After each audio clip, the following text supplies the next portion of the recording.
పరోక్షంగా వింటున్న వారు ఉంటే వారిని కూడా ఆశీర్వదించండి. నూతనమైన ఆత్మలు తండ్రి మీ రాజ్యంలోనికి తండ్రి ఈ వాక్యం ద్వారా చేరుస్తారని కోరుతున్నాం. ఈరోజే కొత్తగా వింటున్న వారు ఎవరైనా ఉంటే వారిని బలపరచండి. వచ్చిన వారందరినీ తండ్రి మీ వాక్యంలో మరింత స్థిరపరుస్తారని కోరుతూ మిగిలిన కార్యాన్ని మా యొక్క వాక్యపు నడవడికను అన్నింటినీ మీ చేతులుగా అప్పగిస్తూ క్రీస్తు నామమున ఈ ప్రార్థన సమర్పిస్తున్నాము తండ్రి. త్వరగా కొన్ని విలువైన సంగతులు విందాం. మత్తయి సువార్త 2వ అధ్యాయం. మత్తయి సువార్త 2వ అధ్యాయం సుమారు మొదటి 5 వచనాలు మనం చదువుకుందాం. రాజైన హేరోదు దినముల యందు యోధా దేశపు బెత్లెహేములో యేసుక్రీస్తు వారు పుట్టిన పిమ్మట ఇదిగో తూర్పు దేశపు జ్ఞానులు యెరూషలేమునకు వచ్చి, యూదుల రాజుగా పుట్టినవాడు ఎక్కడున్నాడు? తూర్పు దిక్కున మేము ఆయన నక్షత్రము చూసి ఆయనను పూజింపవచ్చితమని చెప్పిరి. హేరోదు రాజు ఈ సంగతి విన్నప్పుడు అతడును అతనితో కూడా యెరూషలేము వారందరూ కలవరపడిరి. కాబట్టి రాజు ప్రధాన యాజకులను, ప్రజలలో నుండి శాస్త్రులను అందరినీ సమకూర్చి క్రీస్తు ఎక్కడ పుట్టినని వారిని అడిగను. అందుకు వారు, యోదయ బెత్లెహేములోనే, ఏలయనగా యోధా దేశపు బెత్లెహేమ, నువ్వు యోధా ప్రధానులలో ఎంత మాత్రము అల్పమైన దానివి కావు. ఇశ్రాయేలును నా ప్రజలను పరిపాలించు అధిపతి నీలో నుండి వచ్చును అని ప్రవక్త ద్వారా రాయబడి ఉన్నదని. ఆగుదాం. అందరి దగ్గర బైబిల్ ఉందా? ఎవరి దగ్గర బైబిల్ లేకపోయినా పక్కవారు బైబిల్ చూస్తూ వినండి. బైబిల్ లేకుండా వాక్యాలు వినకూడదు. సరే, చదివిన వాక్యపట్నం చదువుతున్నప్పుడు ఎవరో ఒక మధ్యలో చిన్న అనుమానం వచ్చి ఉంటుంది, ఇది డిసెంబర్ కాదని. నాకు తెలుసు ఆ విషయం. మరి చదివిన వాక్యపట్నాన్ని మనం ఎందుకు చదువుకున్నామంటే ఒక నిగూఢమైన సత్యం ఉంది అక్కడ. ఎవరు అలవాటు చేశారో, ఎలా అలవాటు చేశారో తెలియదు, కానీ కొన్ని అధ్యాయాలు, కొన్ని వచనాలు ఈ సీజన్లోనే చదవాలన్నట్టు అలవాటు చేస్తారు. వాక్యాన్ని అలా చదవకూడదు. ఇల్లు ఓపెనింగ్ జరుగుతున్నప్పుడు ఒక కీర్తన, పిల్లలు పుట్టినప్పుడు ఒక కీర్తన, పెళ్ళి అవుతున్నప్పుడు ఎఫెసీ పత్రిక 5వ అధ్యాయం, ఎవడైనా చచ్చిపోతే 90వ కీర్తన, ఇలా చదవకూడదు. బైబిల్ని దేవుడు ఎలా చదవాలని కోరుకున్నాడో ఆ విధంగానే చదవాలి. చదివిన వాక్యపట్నాన్ని జాగ్రత్తగా ధ్యానించగలిగితే మత్తయి అనే ఒక సువార్తికుడు లేదా మత్తయి అనే ఒక ప్రభుత్వం తరపున పనిచేస్తున్న ఒక ప్రైవేటు ఉద్యోగస్తుడు, ఒకవేళ రికార్డెడ్గా మాట్లాడుకుంటే ఆయన ఎవరంటే ట్యాక్స్ కలెక్టర్. ఆయన ఆ రోజుల్లో వడ్డీ వసూలు చేస్తాడు. అబ్బాయి పిల్లకాయలను కుదురు కొనమని చెప్పాను. మరి అబ్బాయి మీ టీ తాగంటారు వెళ్ళి, దాని టీ అంటున్నారు. నా వాయిస్ అందరు క్లియర్గా ఉందిగా? కొంచెం జాతకం అండి. ఇది చరిత్ర. మత్తయి గారు ఈ సువార్త రాస్తున్నప్పుడు కేవలం ఈ అధ్యాయాలు క్రిస్మస్కి చదువుకుంటామని రాయలేదు. ఈ అధ్యాయాలు ఈయన ఎందుకు రాశాడంటే చరిత్ర. ఈ అధ్యాయాలు ఎందుకు రాశాడంటే నీ ఉనికి నా ఉనికి ఏంటో తెలుసుకున్న ఒక చరిత్ర. ఇంకా ఏం రాస్తాడు ఈ అధ్యాయాలు అంటే ఈ ప్రపంచంలో జరుగుతున్న పొలిటికల్ సైన్స్ రాశాడు అక్కడ. అంటే ఒక మింగుడు పడిన సందర్భం అక్కడ ఉందంటే ఉంది. చరిత్ర ఉంది, జాగ్రఫీ ఉంది, హిస్టరీలో నుంచి ఇంకా మనం ముందుకెళ్ళిపోతే రాజుల యొక్క అంటే రాయల్గా ప్రవర్తిస్తున్న ఎవరైతే ఆ కింగ్స్ ఎవరైతే ఉన్నారో వాళ్ళ మూమెంట్స్ ఉన్నాయి ఇక్కడ. ఏం చెప్పాలనుకుంటున్నాడు మత్తయి గారు అంటే జరుగుతున్న ఒక అగాధాన్ని గురించి ఎత్తి మాట్లాడతాను. రాస్తున్నాడు, నేను చదువుతాను, ఎవరు చదవకండి. 2వ అధ్యాయం 1వ వచనం. రాజైన హేరోదు దినముల యందు యోధా దేశపు బెత్లెహేములోని యేసుక్రీస్తు వారు పుట్టిన పిమ్మట ఇదిగో తూర్పు దేశపు జ్ఞానులు యెరూషలేమునకు వచ్చి. రాస్తున్న సంగతిని మీరు జాగ్రత్తగా గమనించండి. యోధా దేశానికి రాజుగా ఎవరున్నారట? హేరోదు. యోధా దేశానికి రాజు ఏంటి? నిజానికి రాజు అనకూడదు, మన ట్రెండ్లో మాట్లాడుకుంటే గవర్నర్. ఆ రోజుల్లో ప్రపంచాన్ని పరిపాలిస్తున్న అతిపెద్ద సామ్రాజ్యం ఏదైనా ఉంది అంటే రోమా సామ్రాజ్యం. ఈ పుస్తకం రాసే సమయానికి ఆ రోమా సామ్రాజ్యం పరిపాలిస్తున్నప్పుడు సామ్రాజ్యాన్ని 4 భాగాలుగా విడదీశారు. ఆ 4 భాగాలకి తూర్పు, పరమడ, ఉత్తరం, దక్షిణం అయితే 4 భాగాలకి 4 గవర్నర్స్ పెట్టారు. అందులో యాక్టివ్గా ప్రారంభమైన గవర్నరే మహాహేరోదు అంటారు. ఈ మహాహేరోదు యూదుల మీద అధికారిగా ఉన్నాడు.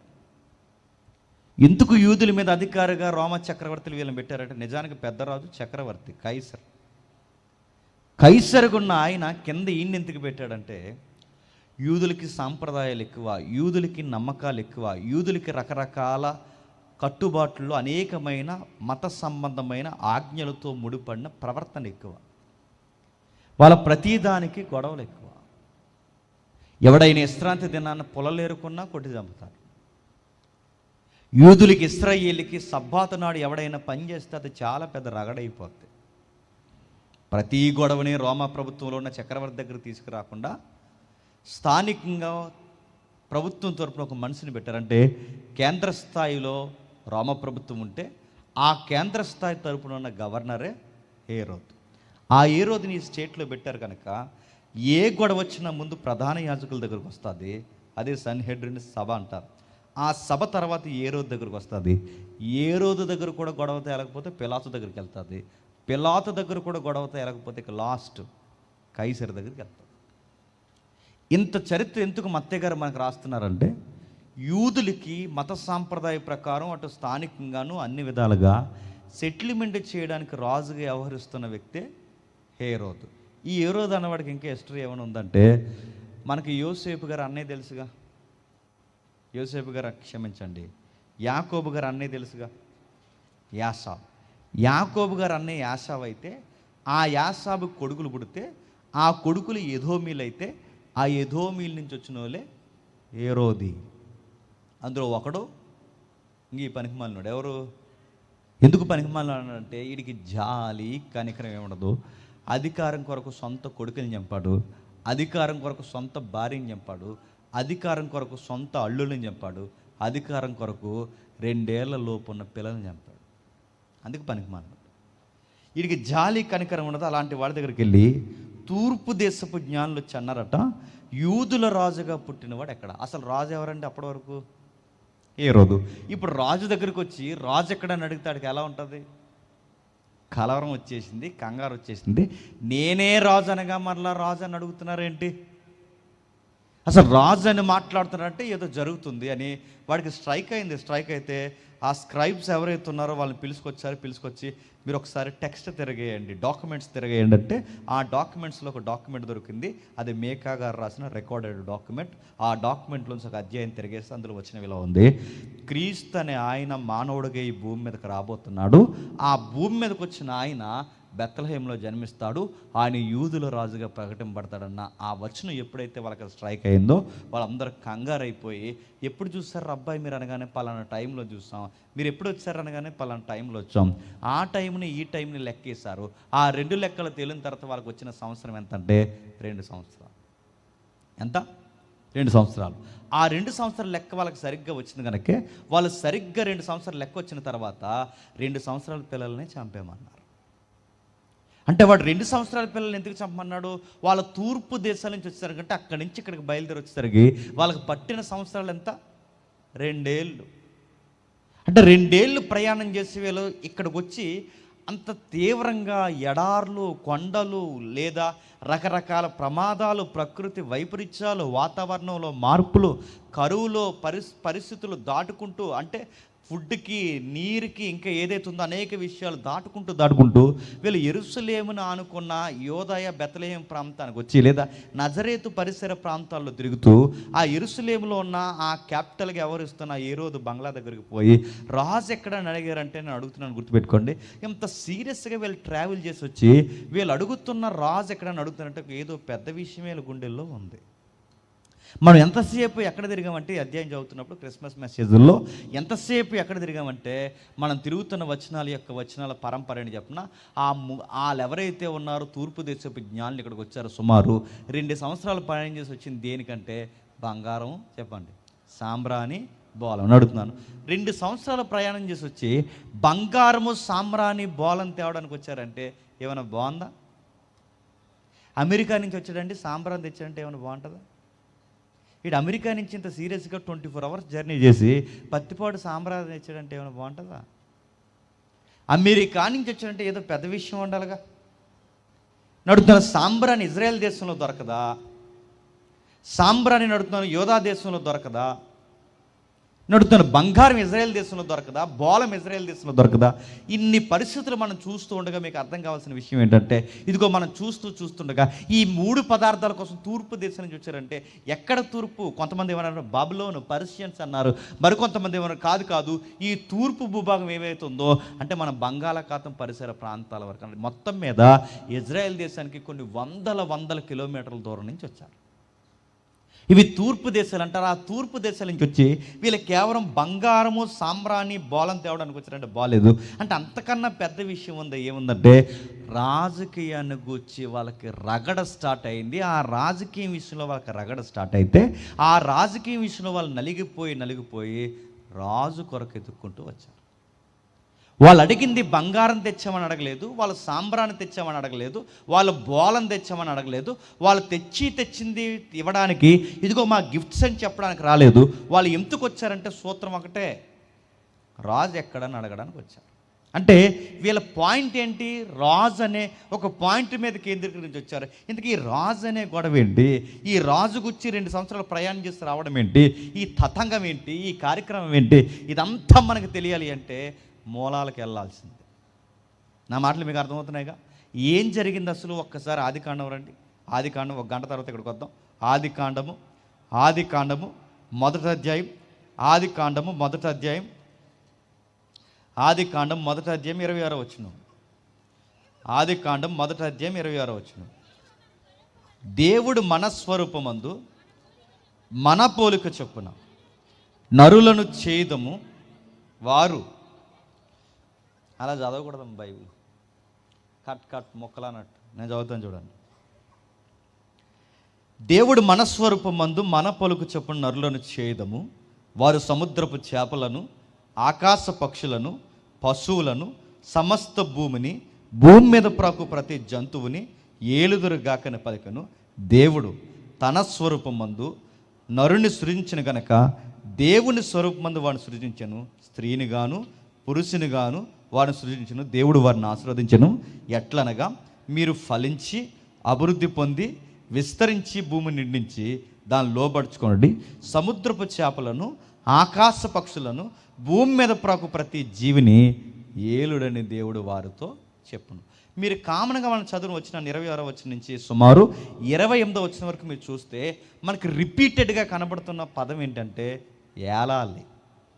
ఇప్పుడు చెప్పండి, తన స్వరూపమందు నరుల్ని చేసుకున్నాడట. ప్రశ్న ఏంటంటే, తన స్వరూపమందు దేవుడు నరుల్ని చేసుకుంటే ఇన్ని రకాల మనుషులు ఉన్నాం మనం. ఇప్పుడు దేవుడు నీలాగుంటాడా, నాలాగుంటాడా, ఎలా ఉంటాడా? ఆయన తన స్వరూపమందు నరులను తయారు చేసుకుంటే ఇందులో నల్లగొన్నోళ్ళు ఉన్నారు, తెల్లగొన్నోళ్ళు ఉన్నారు, సామంసాయితీ ఉన్నోళ్ళు ఉన్నారు, పొడవగున్నోళ్ళు ఉన్నారు, పొట్టుకున్నోళ్ళు ఉన్నారు, పట్టేసుకున్న వాళ్ళు ఉన్నారు. ఇన్ని రకాల మనుషుల్లో దేవుడు ఎలా ఉంటాడు? నీలా ఉంటాడా, నాలా ఉంటాడా, మీలా ఉంటాడా? ఇన్ని రకాల మనుషుల్లో దేవుడు ఎలా ఉంటాడంటే, నీలాగా ఉండడు, నాలాగా ఉండడు, పొట్టగా ఉండడు, పొడవగా ఉండడు, ఆయనకి పట్టు ఉండదు, అసలు ఆయనకి శరీరమే ఉండదు. మరి ఆయన స్వరూపం చేసుకోవడం అంటే ఏంటి? ఆయన ఆత్మస్వరూపమై ఉన్నాడు. మరి ఇక్కడ ఆయన స్వరూపం అంటే ఎబ్రీ మూలాలు ఏంటంటే ఇలా చెప్తున్నాయి. ఆయన స్వరూపమందు మానవుని చేయడం అంటే ఆయన తరపున ఒక రిప్రజెంట్గా మనిషిని తయారు చేయడం, అంటే ఆయన తరపున ఒక ప్రతినిధిగా ఈ విశ్వంలో మనిషిని తయారు చేసేటట. ఈ విశ్వంలో ఆయన తరపున ప్రతినిధిగా మనిషిని తయారు చేస్తే తన వ్యక్తిత్వపు గుణాలతో మనిషిని రిప్రజెంట్గా ఉండమన్నాడంట. నా మాటలు కొంచెం జాగ్రత్తగా వినండి. అంటే తన తరపున మనిషిని, దేవుని తరపున మనిషిని, అంటే ఇంతకీ దేవుడు ఎలా ఉన్నాడు? ముల్లోకాన్ని పరిపాలిస్తున్న మహారాజుగా ఉన్నాడు. ముల్లోకాలను పరిపాలిస్తున్న మహారాజుగా ఉంటే ఈ ప్రకృతిని పరిపాలించే ఆయన కింద చిన్న రాజుగా ఎవరిని తయారు చేసుకున్నాడు? మానవుడిని తయారు చేసుకున్నాడు. అంటే ఆయన మహారాజుగా ఉన్నాడు. ఈ భూమి మీద మానవుడిని ఎందుకు సృష్టించాడంటే నా తరపున రిప్రజెంట్గా, ప్రతినిధిగా నువ్వు వ్యవహరించాలి. ప్రతినిధిగా వ్యవహరిస్తున్న నీవు ఈ సృష్టిని ఏలాలి. దేన్ని ఏలాలి? ఈ సృష్టిని ఏలాలి. ఈ సృష్టిని ఏలే క్రమంలో నాకు ప్రతినిధిగా ఉండాలి. ప్రశ్న, ఏలడం అంటే ఏంటి? ఆకాశ పక్షుల్ని ఏలమంటున్నాడు, భూమి మీద పాకే ప్రతి జీవిని ఏలమంటున్నాడు, సముద్రపు చేపల్ని ఏలమంటున్నాడు, ప్రకృతిని ఏలమంటున్నాడు. ప్రశ్న, ఏలడం అంటే ఏంటి? నేను బైబిల్ నేర్చుకున్న కొత్తలో కొంతమందిని అడిగినప్పుడు అసలు ఏలమంటున్నాడు, ఏలడం అంటే సుమారు 84 లక్షల జీవరాశులు ఉన్నాయి. ఈ 84 లక్షల జీవరాశుల్లో ఇన్ని జీవులను ఒక్క మానవుడు ఎలా ఏళ్తాడంటే ఒక ఆయన అన్నాడు, ఆ రోజుల్లో బైబిల్ నేర్పిస్తూ, కర్రట్టుకుని ఏలడమే అన్నాడు. 84 లక్షల జీవరాశిని కర్రట్టుకుని ఎక్కడ తిరుగుతాడు? పత్తిపళ్ళు తిరుగుతాడా? ఎక్కడ తిరుగుతాడు? ఎగిరే పక్షుల్ని ఎలా మేపుతాడు? ఇప్పటికీ కనబడని అనేక జీవులు సముద్రంలో ఉన్నాయా లేదా? ఇన్ని రకాల జీవులు ఉన్నాయి, ఇన్ని రకాల కనబడే అనేకమైన జీవరాశి ఉంది. ఇప్పటికీ ఆఫ్రికా అమెజాన్ అడవుల్లో ఇప్పటికే కంటబడని జీవులు ఉన్నాయి. నేను అడుగుతాను, ఇన్ని రకాల జీవులు ఎలా వెళ్తాడు? ఏలడం అంటే ఏంటి? తర్వాత మనకు మరలా కనబడతారు 2వ అధ్యాయం వచ్చేసరికి, ఈ తోటను సేద్యపరచకు నరుని దేవుడు తయారు చేశాడు. తోట. ఇప్పుడు ప్రశ్న, తోటను సేద్యపరచడం ఏంటి? 1వ అధ్యాయంలో ఏమన్నాడు? భూమిని ఏలాలన్నాడు. భూమిని ఏలాలన్న ఆ మనిషిని భూమి మీద వదిలేకుండా దేవుడు తీసుకెళ్ళి ఎక్కడ పెట్టాడు తెలుసా? తోటలో పెట్టాడు. నేను అడుగుతున్నాను, ఇప్పుడు తోటని ఏలాలా, భూమిని ఏలాలా? ముఖ్యాంశాలు మరోసారి మళ్ళీ అడుగుతున్నాను, చెప్పండి. ఇప్పుడు ఆయన తోటని ఏలాలా, భూమిని ఏలాలా? ప్రశ్న ఏంటి చెప్పిన, ఆయన భూమిని ఏలాలంటే ముందు ట్రైనింగ్ కావాలంటే తోటని ఎలా తయారు చేశాడు తెలుసా? యావత్తు జీవరాశిని పరిపాలించడానికి తోట ఒక ట్రైనింగ్ సెంటర్ అన్నమాట. నా మాటలు మీకు అర్థమవుతుంది లేదో? మీరు తోట అనగానే చిన్న సైజు గార్డెన్ అనుకోకండి. తోట అనగానే 4 మొక్కలు 4 చెట్లు అనుకోకండి. అది ఎంత పెద్ద తోట అంటే ఆ తోటలోంచి ఏదైనా తోట 4 మహానదులు బయలుదేరుతున్నాయంటే ఆ తోట ఎంత పెద్ద ఉంటుందండి? కొన్ని ఎకరాలు విస్తరించిన తోట. ఆ తోటలో మనిషిని ట్రైనింగ్లో పెట్టడానికి మనుషుని ఏమన్నాడు తెలుసా? ఈ తోటను సేద్యపరచాలి. సేద్యపరచడం అంటే మళ్ళీ ప్రశ్న, ఈయన ఈ ట్రైనింగ్ సెంటర్లో అంటే ఈ తోటలో ఎలాగైతే వ్యవహరిస్తాడో అందులో ఆయన జాగ్రత్తగా రన్ అయితే నెక్స్ట్ ఎంటైర్ యూనివర్స్ని పరిపాలించే కేపబిలిటీ ఆయనకు వస్తుంది అన్నమాట. తోటను సేద్యపరచడం అంటే అందరూ ఏమనుకున్నారంటే, నేను అడిగాను ఆ రోజుల్లో, తోటను సేద్యపరచడం అంటే ఏంటంటే ఆ రోజుల్లో నేర్పించిన వాళ్ళు ఏమన్నారంటే, తోటను సేద్యపరచడం అంటే సాయంత్రం పడిపోయిన ఆకులన్నీ పక్కకు తుడిచేయడం అంట. అదే చిన్న తోట 4 మొక్కలు కూడా ఆకులన్నీ పక్కకు తుడిచేయడానికి. అంటే బైబిల్ ఎలా చదివారంటే, నా మాటలు మీరు అర్థం చేసుకోండి, బైబిల్ ఎలా చదివారంటే మన ఈదులో పెరిగిన వాతావరణంలో ఉన్న ఆలోచనలు, మన ఊర్లో పెరిగిన వాతావరణంలో ఉన్న ఆలోచనలు, మన విలేజ్ కల్చర్లో మనం పెరిగిన వాతావరణంలో ఉన్న ఆలోచనలను మనం పెట్టుకుని అదే థాట్స్తో బైబిల్ చదువుతున్నాం కనుక మనకు బైబిల్ అలాగే అర్థమవుతుంది. బైబిల్ అలా చదవకూడదు. అంటే బైబిల్ రాస్తున్న కాలానికి ఒక కాలం ఉంది, అక్కడ కొన్ని పరిస్థితులు ఉన్నాయి, దానికి ఒక టైం లైన్ ఉంది. ఆ టైం లైన్లో కొన్ని క్యారెక్టర్స్ రన్ అయ్యాయి. వాటన్నిటిని ఆ టైం లైన్లో మనం అర్థం చేసుకుని ఆ పరిస్థితులు మనం చదవగలిగినప్పుడే విషయం ఏంటో మనకు అర్థమవుతుంది. ఇప్పుడు 2 బాగా వినండి. ఏలడం అంటే ఏంటి, సేద్యపరచడం అంటే ఏంటి, అసలు ఈ రెండిటికి సంబంధం ఏంటంటే, ఏలడం అంటే కర్రట్టుకుని తిరగడం కాదు, ఏలడం అంటే సేద్యపరచడం అంటే సాయంత్రానికి తొడవడం కాదు. ఏలడం అంటే ఏంటంటే గుర్తుపెట్టుకోండి, మనుష్యుడు ఈ ప్రకృతిని ఏలడం అంటే, నేను ముల్లోకాల మహారాజుగా నేను ఉన్నప్పుడు బాగా వినండి, నా మాట ప్రతి లోకంలో ఉన్న ప్రతి కనబడిన ప్రతి స్పష్టము ప్రతీది నా మాట వింటుంది.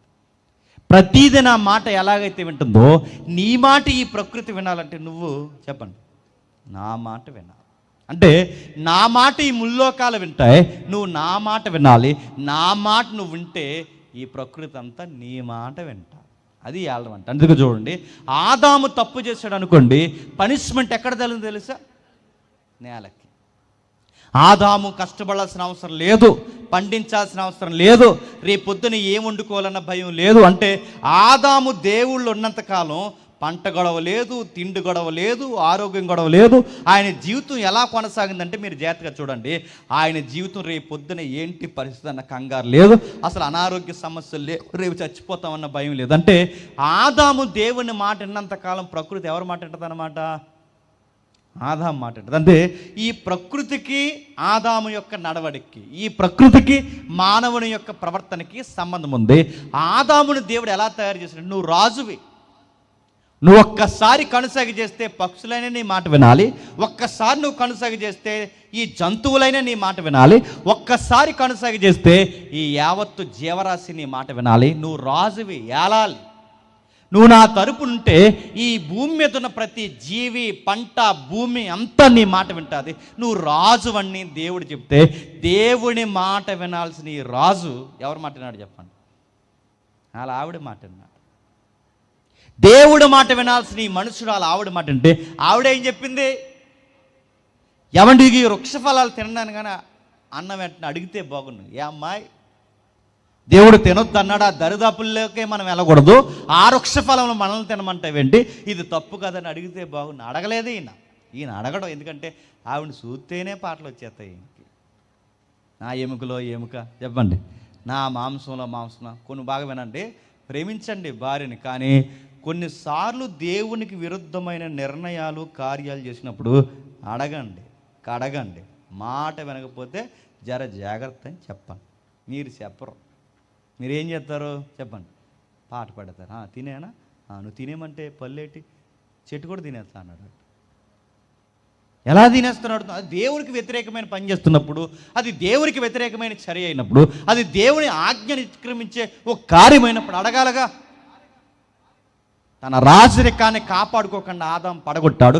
తన రాజరికం ఎప్పుడైతే కోల్పోయాడో తర్వాత మళ్ళీ అదే బ్లెస్సింగ్స్ దేవుడు ఎవరికి ఇచ్చాడు తెలుసా? నోహుకి ఇచ్చాడు. నా మాటలు జాగ్రత్తగా వినాలి. మత్తయి సువార్త 2వ అధ్యాయం ఏంటో మూలాలు చూస్తున్నాం. ఆదాము తర్వాత మళ్ళీ దేవుడు ఎవరికి ఇచ్చాడు? నోహుకి ఇచ్చాడు. నోహు పిల్లల్ని దీవించాడు.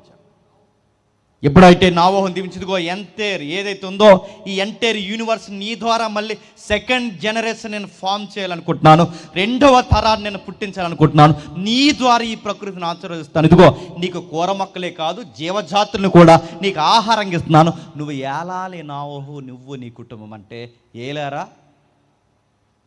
ఆదాము ఏలమంటే ఏలకుండా ఎలాగైతే ఆజ్ఞ అతిక్రమించి కింద పడ్డాడో, నోవహుని ఏలమంటే నోవహు ద్రాక్షరసం తాగి పడిపోయాడంట. నోవహు ఎప్పుడైతే ద్రాక్షరసం తాగి పడిపోయాడో, ద్రాక్షరసం తాగి పడిపోయిన తన బట్టలు లేని దేహాన్ని ఎవరు చూశారట? కొడుకులు చూశారట. ఎప్పుడైతే కొడుకులు చూసి, చిన్నోడు చూసి నవ్వుతున్నాడట, పెద్దోడికి వెళ్ళి కంప్లైంట్ చేశాడట, వీళ్ళిద్దరు కలిసి వాళ్ళ తండ్రి దేహాన్ని చూసి ముసుముసులు నవ్వుకుని ఆ బట్ట కప్పితే మెలకు వచ్చిన తర్వాత నాన్న ఇలా జరిగిందని చెప్తే ఆ నాన్నగారు లేచి ఇద్దరిని శపించాడంట. ముఖ్యంగా చిన్నోడిని. ఎప్పుడైతే వాడిని చిన్నవాడిని శపించాడో, ఆ శపించిన తరాలు శాపానికి గురయ్యాయి. ప్రశ్న ఏంటో జాగ్రత్తగా చెప్తాను వినండి. ఒక మగాడు దేహాన్ని బాగా వినాలి. నోవహు అనే ఒక మగాడు దేహాన్ని, కొడుకైన మగాడు ఆ దేహాన్ని చూస్తే ఏమైందండి? మరలా చెప్పాలి. ఒక మగాడు దేహాన్ని ఒక మగాడు చూస్తేనే శాపానికి గురైతే, ఈ టచ్ స్క్రీన్ వాళ్ళందరూ బ్లూ ఫిల్మ్లు చూస్తుంటే వీళ్ళందరూ ఏమైపోతారండి? నేను మాస్గానే రాడికల్గా అంటున్నాను, ఏమనుకోకండి. మొబైల్స్లో ఫోన్ వీడియో చూస్తున్నవాడు ఏమైపోతాడో మళ్ళీ అడుగుతున్నాను. ఈ బ్లూ ఫిల్మ్లు చూస్తున్నాడు ఏమైపోతాడు? ఈ ఫేస్బుక్లు, ఇన్స్టాగ్రామ్లు ఏదైతే సోషల్ మీడియాలో ఉందో ఇందులో చెత్తా చెదారం ఇతరుల దేహాలను చూసి మరులు కలుపబడుతున్నవారు ఈ టచ్ మొబైల్స్లో ఉన్న వాళ్ళందరినీ దేవుడు ఖచ్చితంగా టచ్ చేస్తాడు. ఒక మగాడు దేహాన్ని మగాడు చూస్తేనే దేవుడు తగలెట్టేస్తానంటే, ఒక మగాడు దేహాన్ని మగాడు చూస్తేనే నోవహు కొడుకులు శాపానికి గురైతే, నువ్వు పూటకి నీ వీడియోలు చెత్తా చెదారం అంతా చూస్తే నేను దేవుడు నిన్ను నీ పిల్లల్ని ఆశీర్వదిస్తాడా? ప్రతి దేహాన్ని చూసి సొంగగారితే నేను ఊరుకుంటాడా? వాళ్ళ పుస్తకం చూస్తావు, సినిమాలు చూస్తావు, టీజర్లు చూస్తావు, చెత్తా చెదారం చూస్తావు, దారంటే పోయే ప్రతి దేహాన్ని చూస్తావు. నేను వదులుతాడు అనుకుంటున్నావా? నీకంటే ఒక సొంత బావి, నీకంటే ఒక సొంత మనిషి, నీకంటే ఒక సొంత జీవిత విధానం ఉండాలని దేవుడు కొన్ని ఆజ్ఞలు పెడితే ఇది కాదని మరులు కొలబడి తిరుగుతుంటే ఏం చేస్తాడు? ఆదాము ఎలాగైతే వద్దన్న దాన్ని తిని పడ్డాడో, నోవహు కూడా అనవసరమైంది తాగి పడ్డాడు. అక్కడ ఆయన రాజరికాన్ని పోగొట్టాడు, ఇక్కడ నోవహు రాజరికాన్ని పోగొట్టాడు. తర్వాత ఎవరు వచ్చారు? అబ్రహాం వచ్చాడు. అబ్రహాం వచ్చిన తర్వాత ఏమైంది? మళ్ళీ అబ్రహాంకి అదే బ్లెస్సింగ్స్ ఇచ్చాడు దేవుడు. ఏమన్నాడు అబ్రహాంతో మనకు తెలుసు. అబ్రహాం, ఇదిగో నీ సంతానం ద్వారా ఈ ప్రపంచాన్ని నేను ఆశీర్వదిస్తున్నాను, నీ సంతానం ద్వారా ఈ ప్రపంచాన్ని ఆశీర్వదిస్తానంటే ఇది నీ వాగ్దాన భూభాగం, నీ ఊరిని, నీ బంధువులు, నీ చుట్టం పట్టణం ఎవరైతే ఉన్నారో, నీ తల్లిదండ్రులు ఎవరైతే ఉన్నారో అందరినీ వదిలేసి రావయ్య అబ్రహాం అంటే, అన్నీ వదిలేసి రాకుండా ఆ కూడా ఇందాక తమ్ముడు చెప్పాడే అవసరం లేని ఆ మనుషుని వెనకెట్టాడు. ఆ లోతు అనే కుటుంబాన్ని తెచ్చాడు. అసలు లోతు కుటుంబం దేవుని పిలుపులో లేదు. లోతు నీతిమంతుడు కావచ్చు గాక, లోతు దేవుని ఎరిగిన బిడ్డ కావచ్చు గాక, అసలు లోతు పిలుపుకి అబ్రహాం పిలుపుకి సంబంధం లేదు. అబ్రహాం వస్తున్నప్పుడు తన భార్యను కూడా ఎంటబెట్టుకు రావాలి. ఆ వస్తున్నప్పుడు ఈ లోతు కుటుంబాన్ని కూడా ఎంటబెట్టుకొచ్చాడు. ఆ వస్తున్నప్పుడు మరొక పొరపాటు ఏంటో తెలుసా? ఆ తెరాహను కూడా ఎంటబెట్టుకుని వచ్చాడు. తెరాహు ఎవరు? అబ్రహాం గారు నాన్నగారు. ఆయన వల్ల ఒక 5 years టైం వేస్ట్ అయిపోయింది. వాగ్దాన భూభాగంలో ఉన్నాడు. వాగ్దాన భూభాగంలో ఉన్న తర్వాత ఏం జరిగింది? ఏం జరిగిందో మనకు తెలుసు. ఏం జరిగిందో తెలుసా? సరిగ్గా ఆ వాగ్దాన భూభాగంలో ఉన్న తర్వాత కరువు వచ్చింది వాగ్దాన భూభాగాన్ని. ఎప్పుడైతే వాగ్దాన భూభాగానికి కరువు వచ్చిందో, ఆ కరువు వచ్చిన తర్వాత మనకు తెలుసు వాగ్దాన భూభాగానికి కరువు వస్తే, కరువు వచ్చినప్పుడు ఆయనకు ఒక నమ్మకం ఉంటే బాగున్ను. కాకోలం వలన అంటే కాకులతోనైనా దేవుడు నన్ను పోషించగలడు, సింహపు పిల్లలైనా ఆకలి దప్పులతో ఉండి చనిపోతాయేమో కానీ ఆయన నమ్ముకున్న వారు ఆకలి దప్పులతో చనిపోరన్న విశ్వాసం ఉన్న ఈయన ఆ విశ్వాసంలో నిలబడకుండా కరువు వచ్చిందనగానే వాగ్దాన భూభాగాన్ని వదిలి అమెరికా లాంటి ఐగుప్తికి వెళ్ళాడు. ఐగుప్తిలో ఆహారం దొరుకుతుందని కానీ అబ్రహాం బయలుదేరి వెళ్ళాడు. ఆహారం దొరుకుతుందిలే, కానీ ఆహారమే కాదు, అక్కడ అలవాట్లు మంచివి కాదు. అక్కడ డబ్బు ఉంది, అక్కడ అధికారం ఉంది, అక్కడ ఫేమ్ ఉంది, అక్కడ నేమ్ ఉంది, అక్కడ మనుషుల సంస్కృతి ఉంది, అక్కడ ఫాస్ట్ కల్చర్ ఉంది. కానీ ఆ సిటీలో ఎథిక్స్ చచ్చిపోయాయి. చాలామంది గొప్పగా చెప్తారు, మేము పలానా టౌన్లో ఉన్నాం, పలానా దిక్కునున్నాం, మేము అమెరికాలో ఉన్నాం, మేము లండన్లో ఉన్నాం, మేము పలానా ముంబైలో ఉన్నాం, మేము ఢిల్లీలో ఉన్నాం. ఉన్నావులే, నేను తిరిగేసి అడుగుతున్నాను, ఉన్నావులే. ఆ ఉన్న దగ్గర అడుగుతున్నాను, ఎంత చెత్త ఉందో తెలుసా? మీరు ఎప్పుడు గుర్తుపెట్టుకోండి, ఫాస్ట్ అప్డేట్ కల్చర్ ఎక్కడ ఉంటుందో అక్కడ విలువలు చచ్చిపోతాయి. అక్కడ చదువులు ఉంటాయి, ఉద్యోగాలు ఉంటాయి, కంపెనీలు ఉంటాయి, అప్డేట్ నాగరికత ఉంటుంది, అన్నీ ఉంటాయి. కానీ విచ్చలవిడితనం కూడా ఎక్కువ ఉంటుంది. మీరు చూడండి, ఆ రోజుల్లో కూడా అది ఎక్కువైపోయింది. ఐగుప్తీలో ఆహారం ఉంది, ఐగుప్తిలో పొలిటికల్ సైడ్స్ ఉంది, అక్కడ ఊహించని అనేకమైన న్యూ కన్స్ట్రక్షన్స్ ఉన్నాయి, ఇప్పటికే కనబడుతున్న పిరమిడ్స్ ఉన్నాయి, ఎన్నో నాగరికతలు ఉన్నాయి. కానీ విలువలు చచ్చిపోయాయి. ఆడి కొంపలోకి ఈడు దూరుతాడట, ఈడి కొంపలోకి ఆడు దూరుతాడట, ఈడి బారిని ఆడెత్తుకెళ్ళిపోతాడట, ఆడి బారిని ఈడెత్తుకెళ్ళిపోతాడట. అక్కడ చేసే దొంగమైన పనులు తెలుసా? అబద్ధాలు ఆడిన తప్పు కాదు, ఒకరినొకరు చంపుకున్న తప్పు కాదు, అక్కడ భయం లేని పనులు ఎక్కువైపోయాయి. ఎంత విష సంస్కృతి ఉందన్న సంగతి పెద్ద ఆయనకి తెలుసంట. ఎవరు పెద్ద ఆయన? ఆ పెద్ద ఆయనకి తెలిసినా కానీ ఆగిపోవాలిగా. ఆగకుండా ఏం చేశాడు తెలుసా? నేను వెళ్తా అన్నాడు. వెళ్తూ వాళ్ళ ఆవిడకి ఒక మాట ఇచ్చాడు, ఒక సలహా ఇచ్చాడు. ఇదిగో అమ్మాయి, అక్కడ అంత ఆహారం దొరుకుతుంది కానీ నాకు ఎక్కడో భయం వేస్తుంది అన్నాడు. ఏం భయం వేస్తుందంటే, నువ్వు అందంగా ఉంటావు, నీ అందం నా ప్రాణాలకి ప్రమాదం కాకూడదని ఇప్పుడు నేను ఒక సలహా ఇస్తున్నాను. అందరూ చూస్తుండగా నేను అన్నయ్య అంటాను, క్షమించండి, నువ్వు అన్నయ్యను, అందరూ చూస్తుండగా నిన్ను చెప్పండి. ప్రపంచంలో ఎవడెట్టకూడదండి ఇలా పరీక్ష ఏ భార్యకి. ఆవిడ ఎలా ఒప్పుకుందో. అందరూ చూస్తుండగా నిన్నేమంటానంటే నేను చెల్లి అంటాను, నువ్వేమంటావంటే నన్ను చెప్పండి అన్నయ్య అని పిలు. సీరియస్గా ఆవిడ అన్నయ్య అని పిలిచేస్తుంది, సీరియస్గా ఈయన చెల్లి అని పిలిచేస్తున్నాడు. చెల్లి అన్నయ్య అని పిలుచుకుంటే, ఎందుకంటే వాళ్ళకి భయం వేసింది, ప్రాబ్లం అది. ఈ అన్నా చెల్లి అని పిలుచుకుంటారు, కానీ నిజానికి వాళ్ళ అన్నా చెల్లి కాదు, భార్య భర్తలు. చాలామంది నిజంగానే అన్నా చెల్లి అండి, బ్లడ్ రిలేషన్ అలా ఉందని మళ్ళీ దీనికి జీనియాలజీ చేస్తున్నారు. ఆ చెత్త అంత వెనకండి, వాళ్ళు నిజంగా భార్య భర్తలు అంతే. వాళ్ళ భార్య భర్తలు అయిన వారు ఏం చేస్తారు? పిలుచుకుంటూ తిరుగుతున్నారు. వాళ్ళు సీరియస్గా మాట్లాడుకుంటూ పిలుచుకుంటూ తిరుగుతుంటే ఆవిడ చూస్తుంటే చాలా అందంగా ఉంది. అప్పటికి ఆవిడ వయసు 60 ఏళ్ళు. 60లోని 20లో ఉన్నట్టు ఉందంట. ఎవరు? సంతూరు వాడలేదు. దేవుడిచ్చిన అందం గుర్తుపెట్టుకోండి. చాలామంది అది వాడరా, ఆ సోపు వాడకపోయారా, ఇది రాయకపోయారా, లది రాయకపోయారా, ఈ మధ్య ఈ రాస్తే ఈ పైపర్ ఊడిపోతుంది ఏటో మరి, ఆ తొక్క ఎర్రగా అయినట్టుంది. ఒక మాట చెప్తానండి, సిగ్గు రావాలని గుర్తుపెట్టుకోండి. ఎలకతోలు ఏడాది ఉతికినా చెప్పండి, నలుపు నలుపే కానీ చెప్పండి, ఎలా వచ్చింది అలా ఉంచు. శారమ్మ ఏమీ రాయలేదు, శారమ్మ ఏమీ వాడలేదు. ఆమె 60 ఏళ్ళలో కూడా 20లో ఉండడానికి కారణం, 20 ఏళ్ళ అమ్మాయిలో ఉండడానికి కారణం ఏంటి చెప్పినా, అది దేవుడిచ్చిన అందం. దేవుడిచ్చిన అందం దేవుడిచ్చినట్టే ఉంటుంది. మనం ఎన్ని పెట్టినా గుర్తుపెట్టుకోండి, దేవుడిచ్చిన అందాన్ని మనం మార్చలేము. ఆయన అందం ఇస్తే అందం అందమే, ఆయన ఎలా ఇస్తే అలా ఉండాల్సిందంతే కానీ దానికి మెరుగులు దుద్దితే ఉన్న అందాన్ని చెడగొట్టుకుంటాం. శారమ్మ అందంగా ఉంది, తిరుగుతుంది. ఐగుప్తికి వెళ్ళాడు, అబ్రహాం గారు చెల్లి అని పిలుస్తున్నాడు, ఆవిడేమో అన్నయ్య అని పిలుస్తుంది. ఈ లోపల ఈవిడికి పెళ్లి కాలేదనుకున్నారు. అక్కడ ఉన్న ఐగుప్తి మంత్రులు అందరూ, ఇంకా మంత్రులకి పని పాట లేదు. ఇంకా పోయే కాలం మంత్రులు ఈ తరం మంత్రులాగా ఆ మంత్రులు తయారయ్యారు. ఆ రోజుల్లో మంత్రులు ఎలా ఉన్నారంటే, ఒక మాట, ఈ ఏరియాలో నీళ్ళు లేవంట, రాజుగారు మనం ఈ ఏరియాకి కొంచెం నీటి పారుదల మనం పొడిగిస్తే బాగుంటుంది, ఈ ఏరియాలో కొంతమందికి ఇల్లు లేవు, కొంచెం ఇల్లు కట్టిస్తే బాగుంటుంది, ఇక్కడ పిల్లలకు చదువులు ఎడితే బాగుంటుంది, ఇక్కడ ఇలా కొంచెం అనేక మందికి అన్నం దొరకట్లేదు, కొంచెం అన్నం కొత్తగా ఏదైనా భోజనం ఉచితంగా ఏదైనా పెడితే బాగుంటుందని ఇలాంటి రాయితీల కొరకు చక్రవర్తి రాజుతో మాట్లాడితే బాగుండు. ఏం మాట్లాడకుండా ఈ సన్నాసి మంత్రి గారు అందరూ ఏం మాట్లాడుతున్నారు తెలుసా, అక్కడికి వెళ్ళన్నారట, కొత్తగా ఆవిడ వచ్చింది, చాలా అందంగా ఉందన్నారంట. ఇలా మంత్రులు కాదు, చెప్పండి చెప్పండి, ఫ్లోలో పదం ఉంది చెప్పండి, ఇలా మంత్రులు కాదు, కంత్రిగాలు. వీళ్ళందరూ వెళ్ళి ఏం చెప్తారంటే, ఆవిడ చాలా అందంగా ఉందమ్మా అని ఐగుప్తి రాజు ఎదుట శారమ్మను పొగుడుతుంటే, ఆడేదో పెళ్లిగాని కుర్రోళ్ళ కంగారైపోయి తీసుకొచ్చాడు అన్నాడు. తీసుకొచ్చాడు, ఇంట్లో పెట్టారు. ఆ ఇంట్లో పెట్టిన తర్వాత ఏం జరిగిందో మాకు తెలుసు.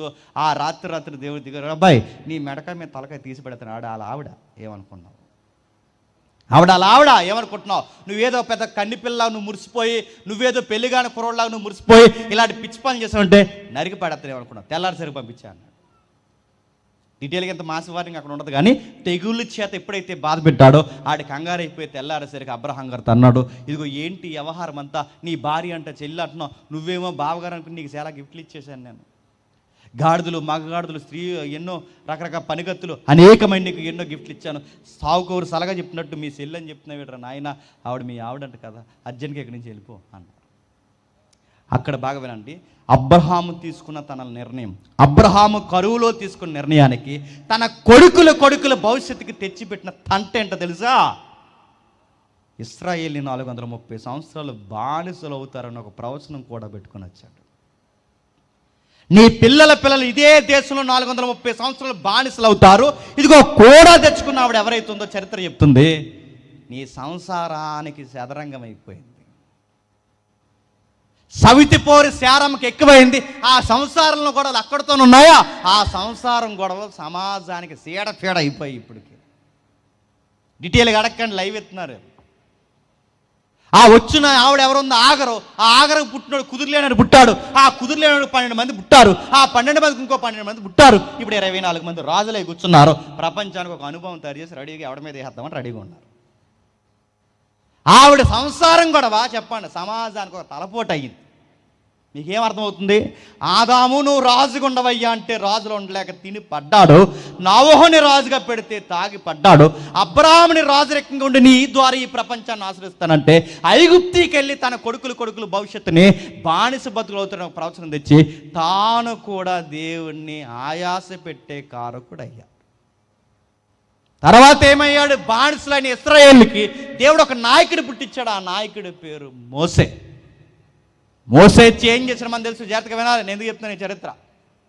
మోసే వచ్చి ఏం చేశాడు చెప్పండి, బండతో మాట్లాడవయ్యా నీకు నీళ్ళు ఇస్తుంది, బండతో మాట్లాడవయ్యా నీకు నీళ్ళు ఇస్తాడంటే, బండతో మాట్లాడమంటే బండను కొట్టాడంట.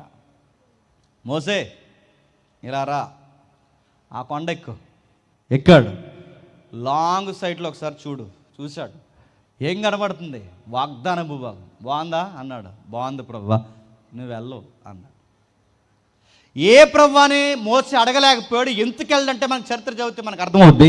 ఆయన ఎందుకు వెళ్ళడంటే ఇశ్రాయేలీల ఎదుట తన సంఘం ఎదుట మోసే దేవుని మహిమను తగ్గించాడు. నాయకత్వంలో ఆ విషయంలో అన్ఫిట్ అయ్యాడు. ఆదాముని నాయకత్వంలో పెట్టాడు, అన్ఫిట్ అయ్యాడు. నోవహు నాయకత్వంలో పెట్టాడు, అన్ఫిట్ అయ్యాడు. అబ్రహాముని నాయకత్వంలో పెట్టాడు, అన్ఫిట్ అయ్యాడు. ఇప్పుడు చెప్పండి, మోసేని నాయకత్వంలో పెట్టాడు, అన్ఫిట్ అయ్యాడు. తర్వాత ఏం జరిగిందో మనకు తెలుసు. యెహోషువ వచ్చాడు, యెహోషువ ప్రజలతో మాట్లాడాడు, వాగ్దాన భూభాగాలన్నీ ఇచ్చాడు. ఇదిగో ఈ గోత్రం ఎక్కడ ఉండండి, ఈ గోత్రం ఎక్కడ ఉండండి, ఈ గోత్రం ఎక్కడ ఉండండి. ఒక మంచి నాయకత్వాన్ని చూపించడానుకునే సమయానికి ఇశ్రాయేలీల్లో మరులు కొలపబడే ఒక స్వభావం తెర మీదకి వచ్చింది. అది యెహోషువ పట్టుకున్నాడు. ఇశ్రాయేలుతో ఓపెన్గానే మాట్లాడు, ఇశ్రాయేలు జనాంగమా, దేవుని పిల్లలారా, మిమ్మల్ని ఒక మాట అడుగుతున్నాను. మీరు మార్గం మధ్య అనేకమైన దేవీ దేవతలను మీరు చూశారు.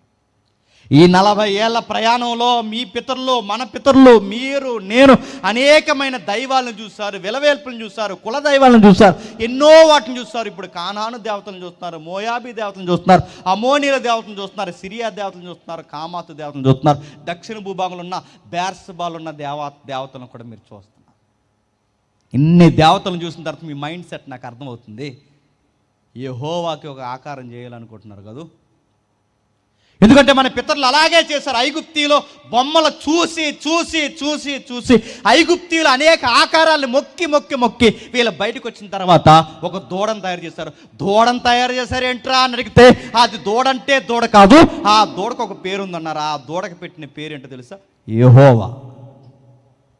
అంటే ఆ దూడంటే వాళ్ళ దృష్టిలో యెహోవా. అంటే యెహోవా ఎలా ఉంటాడంటే దూడ అన్న. ఈ 40 ఏళ్ళు నడిపించిన మళ్ళీ దేవుడు ఎవర్రా అని అడిగితే మీరు మళ్ళీ ఈ దూడనే తయారు చేసేలా ఉన్నారు. నేను మాత్రం ఒకటి చెప్తున్నాను, మీరు మార్గం మధ్యలో ఎన్ని దేవతలను చూసినా, ఈ కానాన్లో ఎన్నో దేవతలు మీరు చూసినా, ఏ దేవీ దేవతల వైపు మీరు తిరిగిపోయినా, పితరులు చేసిన తప్పే మళ్ళీ మీరు చేసినా, నేను మాత్రం ఒక మాట చెప్తున్నాను, నేను నా ఇంటి వారు యెహోవానే ఆరాధిస్తాం. మీరు ఎంతమంది వైపు తిరిగిపోయినా, మీరు చరిత్ర మర్చిపోయి, దేవుడి మేలులు మర్చిపోయి, ఆయన రాజరికాన్ని మర్చిపోయి మళ్ళీ మీరు దేవీ దేవతల వైపు తిరిగితే, నేను నా ఇంటి వారు యెహోవాను ఆశ్రయిస్తాం, మిగిలిన వారికి దేవుడు తీర్పు తీర్చును గాక. యెహోషువ చెప్పింది వాళ్ళ చెవికి ఎక్కలేదు. యెహోషువ చెప్పిన నాయకత్వాన్ని పక్కన పడేశారు. ఆ తర్వాత వీళ్ళందరూ ఎలా తయారయ్యారో మనకు తెలుసు. ఏమయ్యారు? పూర్తిగా దేవీ దేవతల వైపు తిరిగారు. సరిగ్గా ఆ టైంలో దేవుడు జడ్జెస్ని తీసుకొచ్చాడు. జడ్జెస్ బైబిల్ అర్థమవుతుందిగా, న్యాయాధిపతులు. న్యాయాధిపతులు చేంజ్ చేశారు. 350 సంవత్సరాలు, సుమారు 350 సంవత్సరాలు న్యాయాధిపతులు పరిపిస్తే, ఆ న్యాయాధిపతులు సుమారు 24 మంది న్యాయాధిపతులు అయితే, ఈ 24 మంది న్యాయాధిపతులు 350 సంవత్సరాలు ఇజ్రాయెల్ దేశాన్ని పరిపాలిస్తే ఒక్కరు తినంగా ఉన్నాడా? ఒక ఆయనకి బలమిస్తే పోయి దెలీలా తొడ మీద నిద్రపోయాడు. ఒక పిరుకోడిని పౌరుషం కలిగిన పరాక్రమశాలని చేస్తే, ఒక పిరుకోడిని గిద్యోడిని పరాక్రమశాలి చేస్తే ఆయనే పూజలు అందుకునే కారకుడు అయిపోయాడు. చివరికి వెళ్ళేసరికి ఒక ఆయన బంగారం సొక్కాయి చేసుకున్నాడు, దేవుణ్ణి మర్చిపోయేంత హీరో అయిపోయాడు. తమ్ముడు మాట్లాడుగా ఫ్యానిజం, ఇజ్రాయెల్లో ఫ్యానిజానికి కారకుడు అయిపోయాడు ఒక జడ్జ్. ఒక్క నిలబడుతున్నారు మీరు చెప్పండి. ఆదాము నిలబడలేదు రాజరికంలో నాయకత్వంలో, నోవహు నిలబడలేదు నాయకత్వంలో, చెప్పండి. అబ్రహాము నిలబడలేదు నాయకత్వంలో, మోసే నిలబడలేదు నాయకత్వంలో, ఇశ్రాయేలు నిలబడలేదు నాయకత్వంలో. ఇప్పుడు జడ్జెస్ ఒక్కరు తనంగా నిలబడలేదు నాయకత్వంలో. ఏం జరిగిన తర్వాత మనకు తెలుసు. ఆ జడ్జెస్లో చివరివారు మనకు తెలుసు. ఆ జడ్జెస్లో చివరివారు న్యాయాధిపతి సమూయేలు, మొట్టమొదటి ప్రవక్త సమూయేలు. అటు న్యాయాధిపతులకి చివరివాడు, ఇటు ప్రవక్తలకి మొదటివాడు. ఎవరు చెప్పండి? సమూయేలు. సమూయేలు ఉన్నంతకాలం సమాజం బాగుంది, సమూయేలు ఉన్నంతకాలం సంఘం బాగుంది, సమూయేలు ఉన్నంతకాలం సంసారాలు బాగున్నాయి, సమూయేలు ఉన్నంతకాలం అంతా బాగుంది. సమూయేలుకి రిటైర్మెంట్ టైం దగ్గరకు వచ్చింది. సమూయేలుకి ఎప్పుడైతే రిటైర్మెంట్ టైం దగ్గరకు వచ్చిందో, తన ప్లేస్లో తన కొడుకులు పెట్టాడు. తన కొడుకుల్ని తన ప్లేస్లో పెడితే, ఈ కొడుకుల వలన ఇజ్రాయెల్ దేశంలో కొత్త రాజకీయం స్టార్ట్ అయింది. నా మాటలు మీకు అర్థమైనా కొంచెంసేపు అర్థమైనట్టే చూడండి. చివరికి వెళ్ళేసరికి అన్నీ అర్థమవుతుంది హిస్టరీ. సరే, వాళ్ళని తీసుకెళ్ళి ఎప్పుడైతే వాళ్ళని జడ్జెస్గా పెట్టాడో, తెలుగులో సామెత ఉంది, పండిత గర్భ అన్న. చెప్పండి, పరమ సొంటలు పుట్టారు, నిజంగానే సొంటలాలు. సమూయేలు పండితుడు, సమూయేలు కొడుకులు అనికిమాలినోళ్ళు. డబ్బు ఉన్నవాడికి ఒక తీర్పట, డబ్బు లేనివాడికి ఒక తీర్పట, పేదోడికి ఒక తీర్పట, ఉన్నవాడికి ఒక తీర్పట. ఇలాంటి అన్యాయం తీర్పులను తీర్చుకుంటే ప్రజల్లో గుసగుసలు స్టార్ట్ అయ్యాయి. ఆ గుసగుసలు కాస్త రాజకీయం యొక్క శబ్దం అయిపోయింది. ఇలానే ఉంటే ఈ న్యాయాధిపతుల వల్ల మన దేశం అంతా ఇరిగిపోయేలా ఉంది. డబ్బు ఉన్నవాడికి ఒక తీర్పు, డబ్బు లేనివాడికి ఒక తీర్పు. ఇలాంటి పిచ్చి పనులన్నీ చేస్తే రేపు పొద్దున మనం ఏమవుతాం? సమయాలు ఉండగానే మనం ఏదో ఒక నిర్ణయానికి రావాలి. వీళ్ళ మీద సమయాలు కాలం చేసి వెళ్ళిపోయాడో రేపు పొద్దున మన దేశాన్ని వీళ్ళు అమ్మేస్తారు, మన దేశాన్ని తినేస్తారు. వీళ్ళు లంచాలకి మరిగి డబ్బు ఉన్నవాడికి కమ్ము కాసి దేశాన్ని పేద ప్రజలను తొక్కేస్తారు. అందుకే ఏం చేద్దాం? సమయాలు ఉండగానే మనం ఒక నిర్ణయానికి వద్దామని ప్రజలందరూ ఏకమైపోయారు. ఆ ప్రజలందరూ ఏకమైపోయి ఆ ప్రజలందరి నోటి నుంచి ఒక పొలిటికల్ వాయిస్ బయటకు వచ్చింది. ఆ పొలిటికల్ వాయిస్, మాకు రాజు కావాలన్నారు. మాకు రాజు కావాలని ఎప్పుడైతే అడిగారో సమయాలు బాధపడారు. అదే మనకు రాజు ఏంట్రా? దేవుడే రాజుగా ఉన్నాడు. ఆదాము దగ్గర నుంచి దేవుడే రాజుగా ఉన్నాడు. ఆయనకి ప్రతినిధులుగా మనల్ని ఉండమన్నాడు. మనకు రాజు ఏంటంటే అవన్నీ మాకు తెలియదు, మాకు రాజు కావాలన్నాడు. దేవుడి దగ్గరికి వెళ్ళాడు. దేవా, వీళ్ళు రాజు కావాలని అడుగుతున్నారు ప్రభు అంటే సమయాలతో దేవుడు ఒక మాట అన్నాడు. నువ్వెందుకు బాధపడుతున్నావు? బాధపడాల్సింది ఎవరు? నేను బాధపడా. నువ్వు బాధపడకో, బాధపడాల్సింది నేను. ఎందుకంటే ఆ మాట వెనకాల, నువ్వు బాధపడొద్దన్న మాట వెనకాల నిశ్శబ్ద చరిత్ర ఏంటో తెలుసా? నువ్వు బాధపడక. ఎందుకంటే నీ కొడుకులే తిన్నంగా ఉండుంటే ప్రజల నోట ఏ మాట రాదో తెలుసా? మాకు రాజు కావాలన్నారు. ప్రజల నోట మాకు రాజు కావాలన్న మాట వస్తుందంటే నీ కొడుకులు తినంగా లేరు కనుక. మరి కొత్త నాయకుడిని ఎందుకు కోరుకుంటున్నారు? నీ కొడుకులు సరైన నాయకత్వాన్ని చూపించలేకపోయారు కనుక. అంటే ఎప్పుడైతే ఈయన కొత్త రాజు కావాలన్నారో దేవుడు ఒక మాట చెప్పమన్నాడు. ఇదిగో గుర్తుపెట్టుకో, ఎవడైనా మీకు పరిపాలకుడైతే, ఎవడైనా మీకు రాజు అయితే, ఎవడైనా మీకు పరిపాలించే నాయకుడైతే వాడు ఏం చేస్తారంటే వాడి పిల్లలు బాగుపడతారు, వాడి మనవల్లో బాగుపడతారు, వాడి కుటుంబం బాగుపడుతుంది. కానీ మీరు మాత్రం వాడికి జీవితాంతం ఊడిగం చేయాలి. నేను సీరియస్గా మాట చెప్తున్నాను, ఏమనుకోకండి. పంచాయతీ ప్రెసిడెంట్ అయినా, సెంట్రల్ మినిస్టర్ అయినా, మీరు ఎవరు గెలిచినా మీరు చూడండి, వాడి పిల్లలు మనవల్లో బాగుపడతారు తప్ప పేదోళ్ళు ఎప్పుడన్నా బాగుపడతారా? దేవుడు అదే చెప్పాడు. దేవుడు సమయాల ద్వారా ప్రజలకు చెప్పమంటున్నాడు. ఏమని చెప్పన్నాడు? అయ్యా నా ప్రజలారా, ఇదిగో దయచేసి వినండి. ఎవడైనా మీలో ఒక నాయకుడైతే ఏమవుతుందో తెలుసు? ఇదిగో వీడు మిమ్మల్ని పరిపాలించి చివరికి మీ పిల్లల చేత ఉడిగం చేస్తాడు. వాడి ఇంట్లో పనులు చేయాలి, వాడి బూట్లు తుడవాలి, వాడి రథాల ముందు పరిగెట్టాలి, వాడి చెప్పులు మొయ్యాలి, వాడు తిన్న కంచాలు ఎతకాలి, వాడికి స్నానాలు చేయించాలి, మీ పిల్లలు వాడికి ఉడిగం చేయాలి. ఇది నాయకత్వం యొక్క లోపం. మీకు రాజు కావాలని అడగండి, మీకు రాజు కావాలని ఎవరిని అడగండి. దేవుడే రాజుగా ఉన్నాడు. మనుషులు రాజరికం కిందకి వెళ్ళాలని మీరు కోరుకోకండి. మిమ్మల్ని తినేస్తారు వచ్చారంట అని చెప్తే మొత్తం విన్న తర్వాత ఈ ప్రజలు అన్నారట, మమ్మల్ని తినేసేవాడే మాకు కావాలన్నారు. మాకు రాజే కావాలి, నువ్వు ఎన్నన్నా చెప్పు సమయాలు, మాకు రాజే కావాలంటే దేవుడు బాధపడి ఇచ్చేయి, వాళ్ళు కోరుకున్నట్టు రాజుని ఇచ్చాను. కానీ ఆ చూడడానికి చాలా అందంగా కనబడుతున్నాడు, ఎత్తుకున్నాడు, పొడవకున్నాడు. ఇశ్రాయేలు పురుషులు ఎవరైనా జబ్బ దగ్గరకు వస్తారట. ఆయన పేరు సౌలు. ఆ సౌలు నాయకత్వానికి ఫిట్ అవుతుంటే అన్ఫిట్టే. కానీ దేవుడు బలపరిచాడు. ఒక పిరుకోడిని, ఒక పౌరుషం కలిగిన రాజుగా చేస్తే సరిగ్గా 2 సంవత్సరాలు పరిపాలించారు. జాతక వినండి, సరిగ్గా 2 సంవత్సరాలు పరిపాలించేసరికి ఆ 2 సంవత్సరాల తర్వాత సౌలు ఎంత అసూయపరుడు అయిపోయాడంటే ఇంకా ఆయన ముందు ఎవడో పచ్చగా ఉండకూడదు, ఆయన ముందు ఎవడనే పొగడకూడదు, ఆయన ముందు ఎవడ మంచిగా కనబడకూడదు. ఒకవేళ కనబడితే ఏం చేస్తాడు? బాణాలు వేసేస్తాడంతే. మల్నాడుడే. ఈయనకి 1000 అన్నారట, ఆయనకి 10,000 అన్నారట. అంతేనంట, తట్టుకోలేకపోయాడంట. సుమారు 40 ఏళ్ళు లేదా సుమారు 38 సంవత్సరాలు పరిగెట్టించాడు. ఒక అమాయకుడిని పరిగెట్టించాడు. ఒక గొర్రెలు కాచుకునే కుర్రోడు తనకి ఎక్కడ పోటీ అయిపోతాడేమని అసూయతో రకరకాల రాజకీయాలు చేసి ఆ కుర్రోడిని పలుమార్లు చంపేయాలనుకున్నాడు. పరిగెట్టించాడు. చివరికి ఏమైపోయాడు సౌలు అంటే సూసైడ్ చేసుకుని చచ్చిపోయాడు. చివరికి ఏమయ్యాడు? సూసైడ్ చేసుకుని చచ్చిపోయాడు. తన నాయకత్వంలో ఏం సాధించాడంటే సమూయేలుకు ఒక టైటిల్ ఇస్తారు చరిత్రలో, తన కోసం తన తాపత్రయపడుతూ తన జీవితాన్ని ఏంటో చూసుకోకుండా తన మీద తానే పోటీ చేస్తూ ఓడిపోయిన ఒక అమాయకపు రాజే చెప్పండి సౌలు. చచ్చిపోయాడు. చివరికి ఎవడో ఉండకూడదని తానే ఉండాలనుకున్నాడు. చివరికి సూసైడ్ చేసుకుని మానసిక రోగిగా చచ్చిపోయాడు. సౌలు చనిపోయిన వెంటనే అధికారికంగా రాజు అయ్యాడు. ఎవరు చెప్పండి? దావీదు గారు. బాగా వినాలి. ఆదాము, నోవహు, అబ్రహాము, మోసే, ఇశ్రాయేలీలు, న్యాయాధిపతులు, సౌలు. సమూయేలు కొడుకుల తర్వాత ఇప్పుడు అధికారిక రాజు సౌలు అయ్యాడు. సౌలు చనిపోయాడు. సౌలు చనిపోయిన తర్వాత దావీదు రాజు అయ్యాడు. ఏం చేశాడు చెప్పండి? ఒక అమాయకుడు కుటుంబాన్ని నిలువెల్లా ముంచేశాడు. మీరు ఎవరొచ్చినా ఏం చేస్తున్నారు చెప్పండి? అన్యాయమే చేస్తున్నారు. పొరుగోడు కొంప మీద కన్నేశాడు, తన కౌగిట్లో బారిని కూడా తెచ్చాడు. ఒక అమాయకుని అడ్డగోల గొడవల్లో ఇరికించి వాడిని చంపేయడానికి కారకుడైపోయాడు.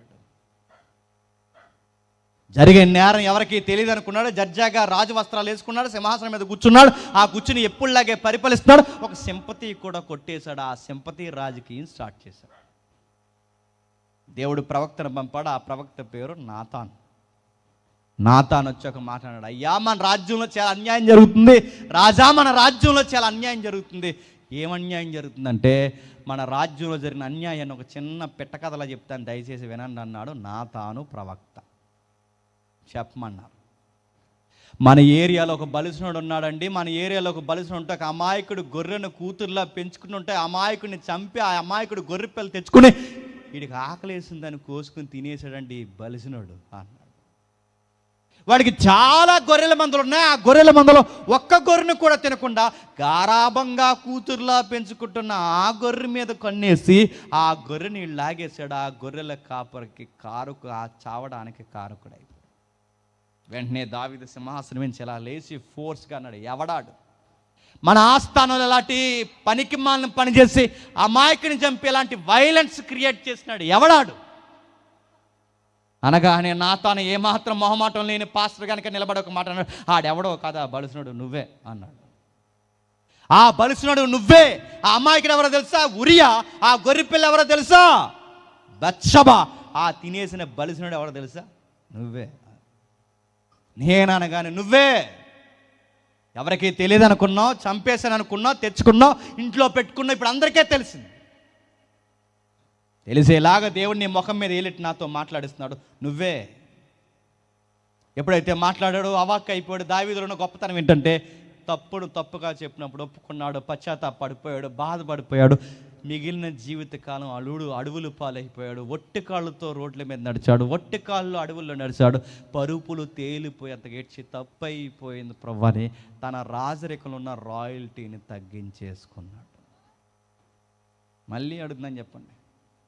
ఆదాము, నోవహు, అబ్రహాము, మోసే, ఇశ్రాయేలీ, న్యాయాధిపతులు,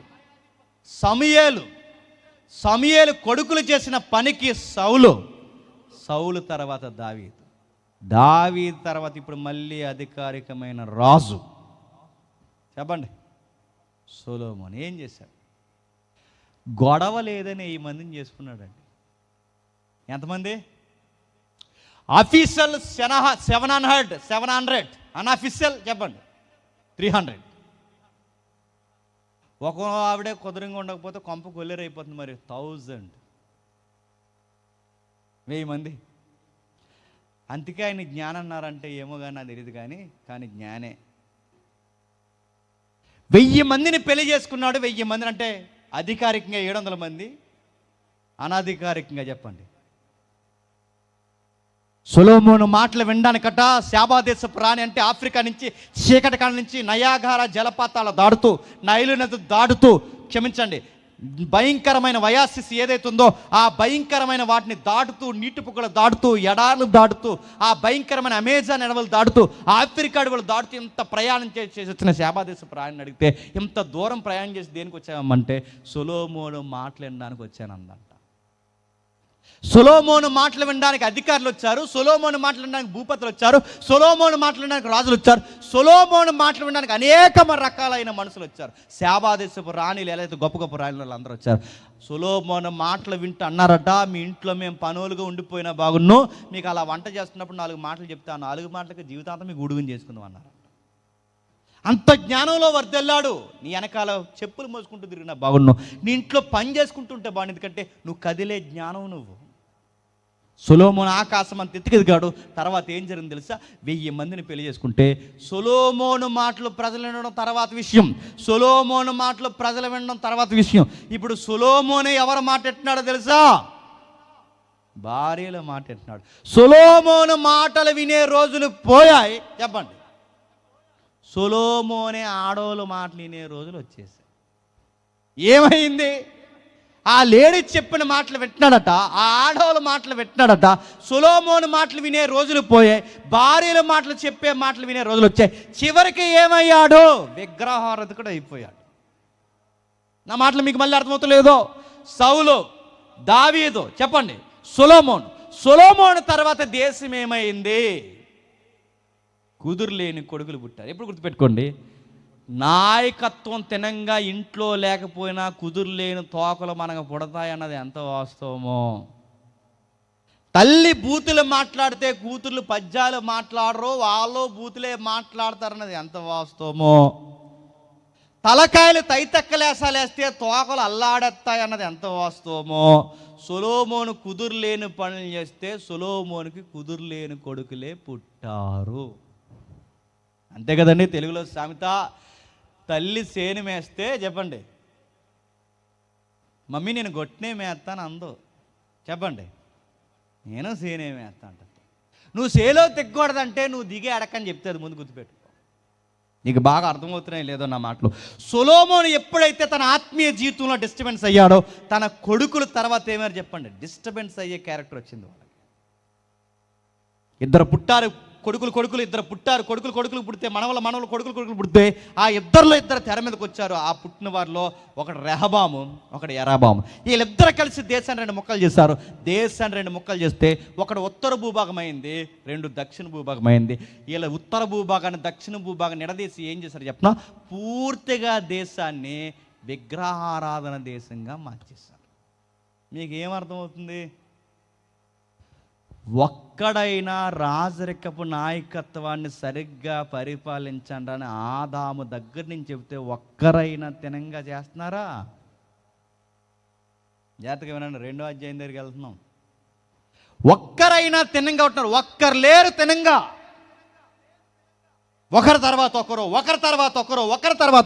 ఇప్పుడు వీళ్ళిద్దరు వచ్చారు. ఏం చేశారు? దేశాన్ని 2 ముక్కలు చేశారు.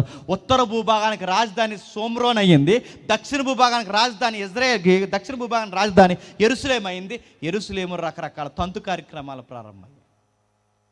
దేవుడు ఇసుకుపోయాడు. హిజ్కియా వచ్చాడు, ఉజ్జియా వచ్చాడు, అంతకుముందు ఆహాజ్ వచ్చాడు. ఇలాంటి రాజులు వచ్చారు. ఇలాంటి వాళ్ళందరూ వచ్చి ఏం చేశారు? బాగానే ఉన్నారనుకున్నారు. హిజ్కియా ఏమయ్యాడు? చివరికి దేవుడు చంపి తీసుకెళ్ళిపోతామన్న సమయానికి బతిమాడుకుని 15 సంవత్సరాలు పుట్టిస్తే, ఆ 15 సంవత్సరాలు హిజ్కియాకి ఎవడు పుట్టాడు చెప్పినా? పనికిమాలినోడు పుట్టాడు.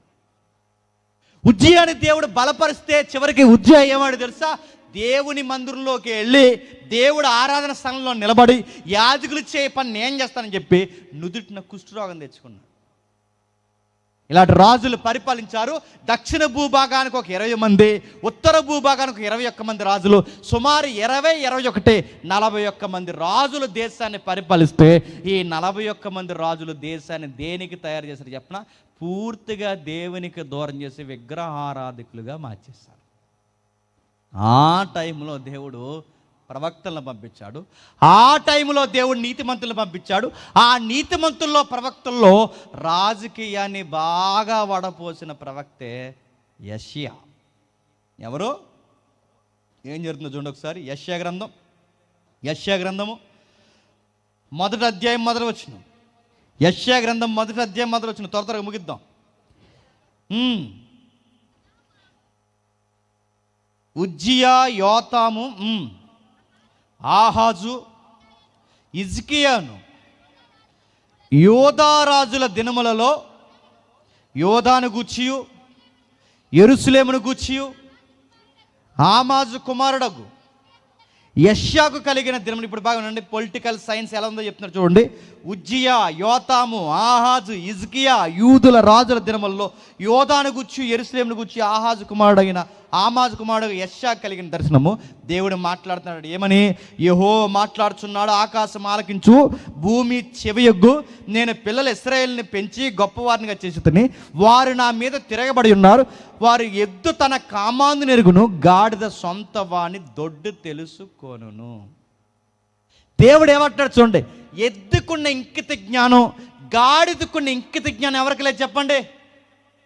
నా పిల్లలకు లేదు. ఎందుకు ఇంకిత జ్ఞానం లేదంటున్నాడు తెలుసా? వీళ్ళకి రాజు కావాలని అడిగారు, రాజునిచ్చాను.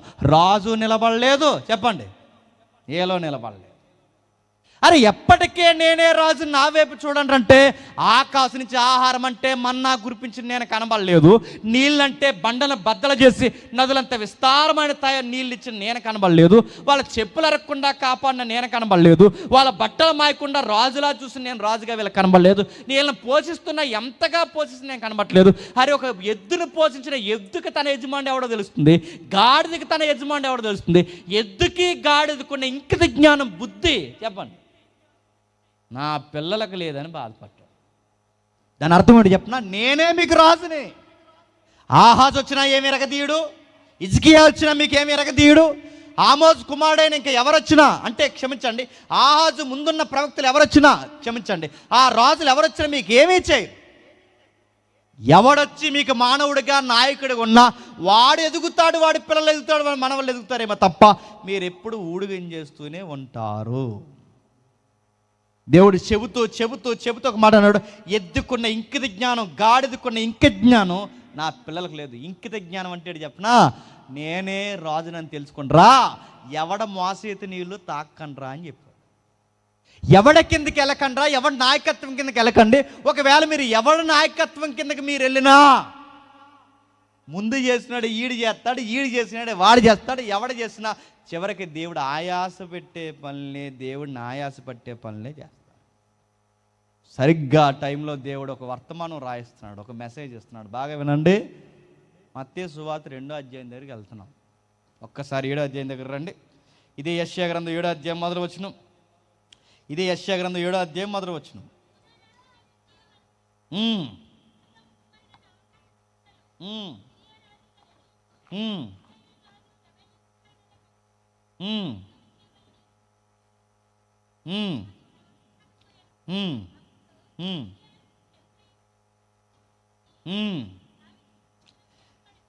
నేను చదువుతాను చూడండి. యోధా రాజైన ఉజ్జియా మనుడును, యోతాము కుమారుడైన ఆహాజు దినముల్లో సిరియా రాజైన రెజీనును, ఇశ్రాయేల్ రాజైన రెమల్య కుమారుడైన పెకాహును యుద్ధము చేయవలన యెరూషలేము మీదకి వచ్చారు, కానీ అది వారి వలన కాకపోయాను. అప్పుడు సిరియానీయులు ఎఫ్రాయిమీలు తోడు చేసుకురని దావీదు వంశస్థులకు తెలబడగా గాలికి అడవి చెట్లు కదిలినట్లు వారి హృదయాలను, వారి జనుల హృదయాలను కదిలిను. చదివింది ఏమన్నా అర్థమైందా? మన బొంద మనకేం అర్థం అవ్వలేదు. కానీ చదివాం, ఏం చదువుతున్నాం, ఆ చదివింది మనకేం అర్థం అవ్వలేదు. ఎందుకు అర్థం అవ్వలేదంటే అక్కడ ఒక రాజకీయం ఉంది. ఏం రాజకీయం ఉంది? అక్కడ 3 దేశాలు ఉన్నాయి. మీరు చూడండి, జాగ్రత్తగా వెంటనే నేను ముగిస్తాను. 3 దేశాలు ఉన్నాయి. 1 సిరియా ఉంది, 2 చెప్పండి ఇజ్రాయెల్ ఉంది, 3 యోధా ఉంది. ఎన్ని దేశాలు ఉన్నాయి? సిరియా, ఇజ్రాయెల్, యోధా. ఈ సిరియా, ఇజ్రాయెల్, యోధా ఏవైతున్నావో ఈ 3 దేశాలకి 3 రాజులు ఉన్నారు. ఆ 3 రాజుల పేర్లు 1 రెజీను, 2 పెకాహు, 3 ఆహాజు. సిరియా దేశానికి రాజు రెజీను, ఇజ్రాయెల్ దేశానికి రాజు పెకాహు, యోధా దేశానికి రాజు ఆహాజు. ఈ 3 ఎప్పుడైతే పనిచేస్తున్నారో, ఈ 3 దేశాలు పనిచేస్తున్నప్పుడు ఈ 3 మింగేయడానికి పైనుంచి ఒకడు వస్తున్నాడట. ఆడి పేరు 17వ వచనంలో రాస్తున్నారు చూడండి. అదే అధ్యాయం 17వ వచనంలో. మీకు అర్థమైనా అర్థమైపోయినా అర్థమైనట్టు చూడండి. కొన్ని బళ్ళు ఎగాదిగా చూస్తున్నాయి, చివరికి వెళ్ళేసరికి నీకు అర్థమవుతుంది. నేను గ్యారెంటీ చెప్తాను, జాతకు వినండి. ఓకే, 17వ వచనం చూడండి. 17వ వచనం. యెహోవా నీ మీదకి, నీ జనుల మీదకి, నీ పితరుల కుటుంబం వారందరి మీదకి శ్రమ దినంలో వచ్చును.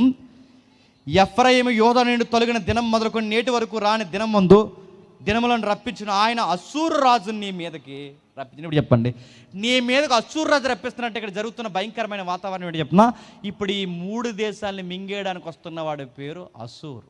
ఎవరు? అశ్షూరు సామ్రాజ్యం. అశ్షూరు సామ్రాజ్యం అంటే చిన్న సామ్రాజ్యం కాదు అది. అశ్షూరియన్స్ వార్స్ అని మీరు కొట్టండి, చాలా భయంకరమైన చరిత్ర వస్తుంది. అసూర్ అనే రాజు ఎలా ఉంటాడంటే గర్భంతో ఉన్న స్త్రీలను కూడా బయటికి లాక్కొచ్చి వాళ్ళ మానాల్లో కత్తులు పెట్టి కింద నుంచి పైకి చీరి ఆ బిడ్డను బయటికి లాగి బండకేసి కొట్టే మాట అనకపోతే మీ దేశంలో ప్రతి ఒక్కరిని ఇలా చంపుతాంటారు. అంత భయంకరులు. మనిషి బతికుండగానే చర్మాన్ని నిలువెల్లా ఒలిచేసి లోపల ఇంకా అవయవాలు కొట్టుకుంటుండగా వాళ్ళ అవయవాలు బయటికి లాగేసి ఆ రక్తంతో సిందిపోతున్న ఆ దేహాన్ని ఇలాంటి శూలానికి పైన గుచ్చేసి ఆ శిరస్సులోంచి శూలం వచ్చేలా కింద నుంచి గుచ్చి ఆ శిరస్సును శూలం వచ్చేలా చూపించి అక్కడి నుంచి వార్నింగ్ ఇస్తారు సిటీకి. ఏమనంటే మీ డబ్బు, మీ ధాన్యము, మీ మానవు మాకు ఇవ్వకపోతే అందరినీ ఇలాగే ఏలాడదీస్తామని చెప్తారు. అది అసూరు యుద్ధం అంటే. స్త్రీలని కానీ పురుషులని కానీ జాలిపడరు, చిన్న పెద్ద యవనస్తులను ఏమీ జాలిపడరు. వాళ్ళకి కావాల్సింది మానము, ధాన్యము. వాళ్ళు ఎత్తుకెళ్ళిపోవడానికి వచ్చారు. ఇప్పుడు ఆడు వస్తున్నాడు అన్న సంగతి ఈ 3 దేశాలకి వినబడ్డ. ఆ 3 దేశాల పేరు సిరియా, ఇజ్రాయెల్, యూదా. ఈ 3 దేశాలకి ఎప్పుడైతే వినబడ్డా వీళ్ళకి కంగారు వచ్చేసింది. వాడు వచ్చాడంటే మొత్తానికి 3 మింగేస్తాడు. ఆడు వచ్చాడంటే అందరినీ జాలి లేకుండా తినేసి పట్టుకెళ్ళిపోతాడు. అందుకే సిరియాకి ఉత్తరం పంపిందంట ఇజ్రాయెల్, ఇజ్రాయెల్కి ఉత్తరం పంపిందంట సిరియా. ఒరేయ్, మనకి గొడవలు ఉంటే తర్వాత ఏమన్నా చూసుకుందాం, మన బార్డర్ గొడవలు, మన సరిహద్దు గొడవలు ఏమన్నా తర్వాత చూసుకుందాం. మనం గనక లూజ్ అయ్యామంటే వాడు నిన్ను మింగెత్తాడు, నన్ను మింగెత్తాడు. వాడు ఎవడు? అసూర్. వాడు వచ్చాడంటే నిన్ను ఎత్తుకెళ్ళిపోతాడు, నన్ను ఎత్తుకెళ్ళిపోతాడు. అందుకే మనకి గొడవలు ఏమంటే తర్వాత చూసుకుందాం, ముందు మన ఇద్దరం కలిసి చెప్పండి వాడిని ఆపుదాం, ఎదిరిద్దామన్నారు. ఇద్దరు కలిసి ఒక మీటింగ్ పెట్టుకున్నారు. మీటింగ్ పెట్టుకున్న తర్వాత ఒక విషయం అర్థమైంది. ఆ విషయంలో వాళ్ళకి తేలిన ఫలితార్థం ఏంటంటే మన ఇద్దరం కలిసిన వాడిని ఏమీ చేయలేము. తర్వాత ఎప్పుడైతే వాళ్ళిద్దరికి అర్థమైందో 3వ దేశం పక్కన ఉందో ఆ దేశం పేరు చెప్పండి, యోధా. ఆ యోధాని అడిగారు సపోర్ట్. నీ సపోర్ట్ మనకు కావాలి, మన గొడవలు ఉంటే తర్వాత చూసుకుందాం, ముందు వెళ్ళి వాడిని ఎదిరిద్దాం. వాడిని కనుక ఎదిరించకపోతే వాడు వచ్చి నిన్ను మింగెత్తాడు, నన్ను మింగెత్తాడు, మన అందరూ మింగెత్తారు. వాడిని ఎదిరిద్దామని కానీ యోధా దేశపు రాజు ఆహాజ్ అన్నాడట, నేను సపోర్ట్ ఇవ్వను అన్నాడంట. జాతక వినాలి, నేను ముగిస్తున్నాను. నేను సపోర్ట్ ఏమనంటే వీళ్ళ కోపం వచ్చింది. రే వాడు వచ్చి మళ్ళీ మింగేస్తాడు, తర్వాత ఏమైనా గొడవలు ఉంటే చూస్తుందా అంటే మీ ఇద్దరు రాజకీయాల్లో నేను కలవనన్నాడు. అది కాదురా, నువ్వు కలవరా, నీ ప్రజల సపోర్ట్ మాకు కావాలంటే కలవనన్నాడు. వీళ్ళిద్దరు కోపం వచ్చింది. ఆ కోపంలో వీళ్ళకి తేలిన ఫలితార్థం ఏంటంటే ముందు రాజును లేపేసి మనకు అనుకూలమైన రాజుని అక్కడ పెట్టుకుని ఆ తర్వాత ప్రజలు మన వైపు తిప్పేసుకుందాం, ముందు ఆహాజం లేపేండ్రా అని ఒక ప్రకటన చేశారట. ఇప్పుడు యోధా దేశానికి ప్రమాదాలు 3 చోట్ల నుంచి వస్తున్నాయి. ఎక్కడి నుంచి అంటే 1 అసూర్ నుంచి, 2 ఇజ్రాయెల్ నుంచి, 3 సిరియా నుంచి. ఎప్పుడైతే ఈ 3 దేశాలు వాళ్ళ మీదకి పడిపోతున్నారో ఈ 3 ప్రమాదాలు వాళ్ళ మీదకి వస్తున్నాయి. కానీ ఈ జనుల హృదయాలు అడవి చెట్లు కదిలినట్టు కదిలిపోయాడు. అది అక్కడ రాజకీయం. మీకు అర్థమైపోయినా అర్థమైనట్టే. అది అక్కడ జరుగుతున్న రాజకీయం. ఏం రాజకీయం జరుగుతుంది? అదిగో 3 ప్రమాదాలు. సిరియా వస్తుంది, ఇజ్రాయెల్ వస్తుంది, అలాగే ఇప్పుడు అసూర్ వస్తుంది. ఈ 3 కలిసి యోధా మీదకి వస్తుంది. ఇప్పుడు యోధాకు భయం వేసింది, యోధా రాజుకు భయం వేసింది. అప్పుడు దేవుడు యోధా రాజు దగ్గరికి యెషయా ప్రవక్తను పంపాడు. ఏం టెన్షన్? యెషయా ప్రవక్తను పంపాడు. వెళ్తూ నీ కొడుకుని తీసుకుని వెళ్ళు.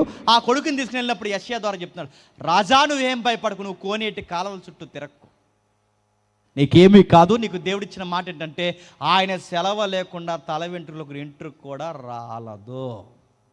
3 దేశాలు కాదు 30 దేశాలు కలిసినా నిన్నేమీ చెయ్యలేవు. ఆహాజు, నువ్వు దేవుని మీద అనుకో, నువ్వు నీటి కాలవలను నమ్మొద్దు, ఐగుప్తితో పొత్తెట్టుకోవద్దు, ఐగుప్తికి లంచాలు ఇవ్వద్దు, నువ్వెవరి వైపు తిరగొద్దు, యెహోవాను నమ్ముకో. ఆహాజు శాసనం ఎప్పటికి ఉంటుంది, ఎందుకంటే దేవుడు దావీదుకి మాట ఇచ్చాడు, నీ సింహాసనం మీద ఎప్పుడు ఒక దీపం ఉంటుందని దేవుడు మాట ఇచ్చాడు కనుక నీ రాజ్యానికి నీ జాతికి ఏమీ కదని దేవుడు గ్యారంటీ ఇస్తున్నాడు. నువ్వు జాగ్రత్తగా ఉండవయ్యా. ఆహాజు అంటే ఇటు అటు ఇటు తింగర చూపులు చూస్తున్నాడు. ఎవరు? రాసి పెట్టుకో. 65 సంవత్సరాలు కాకముందే రెజీన్ ఉండడు, 65 సంవత్సరాలు కాకముందే పెకాహు ఉండడు, సిరియా ఉండదు, ఇజ్రాయెల్ ఉండదు. నీ మీదకి వచ్చిన ఏ గాలి వాటాన్ని కూడా నేను చూస్తూ ఊరుకోనన్నాడు. అవునా దేవా, నీకు మహిమ కలుగును గాక అంటే బాగుండు. ఎవరు? ఆహాజ్ అనకుండా ఏమంటున్నాడు ఒకసారి 10వ వచనంలో చూడండి.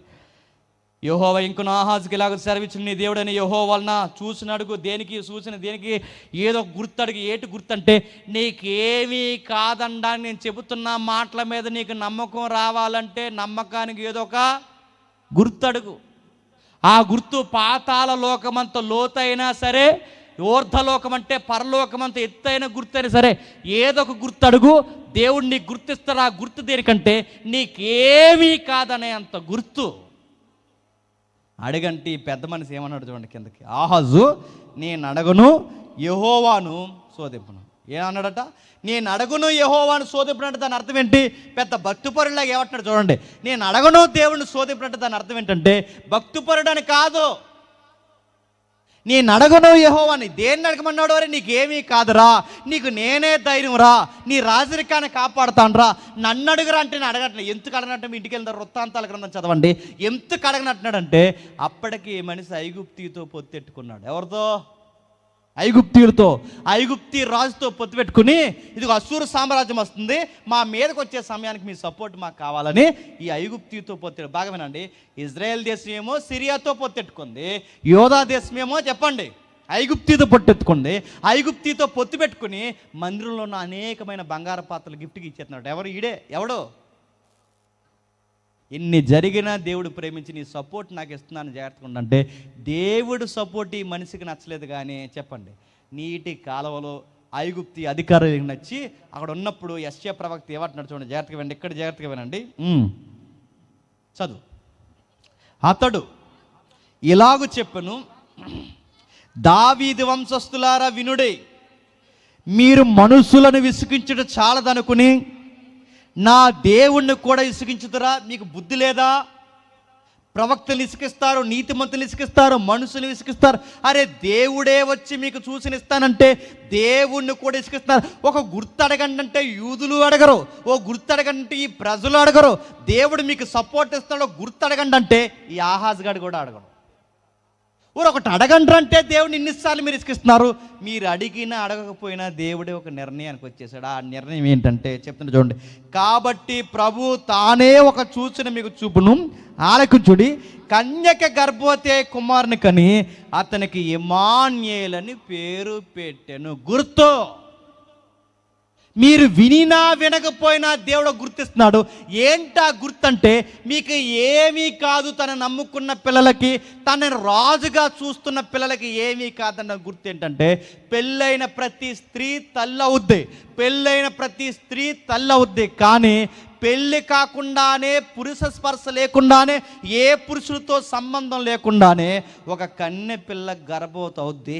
ఆ గర్భవతి అయిన రోజు మీరు గుర్తుపెట్టుకోవాలి. ఆ గుర్తు ఏంటంటే, దేవుడే దీనుడుగా ఈ భూమి మీదకి రాబోతున్నాడు.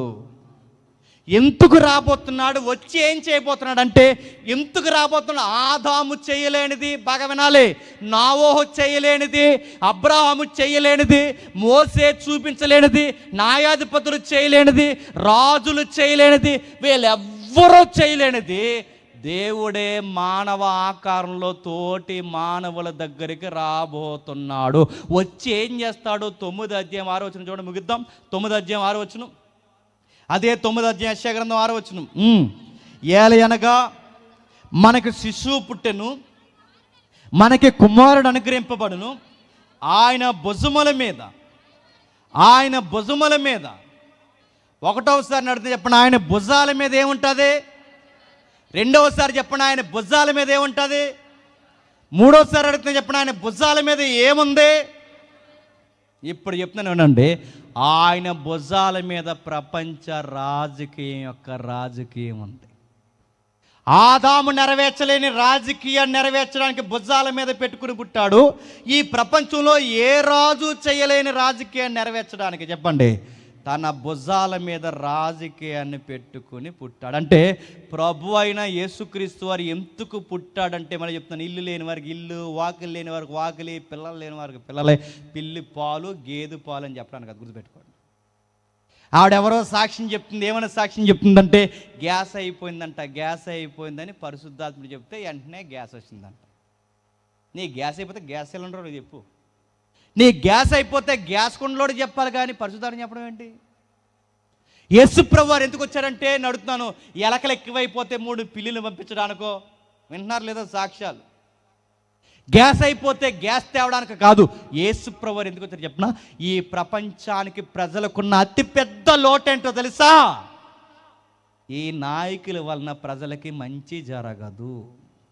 ఒక మానవుడు మరొక మానవుడిని సరిగ్గా నడిపించలేడు.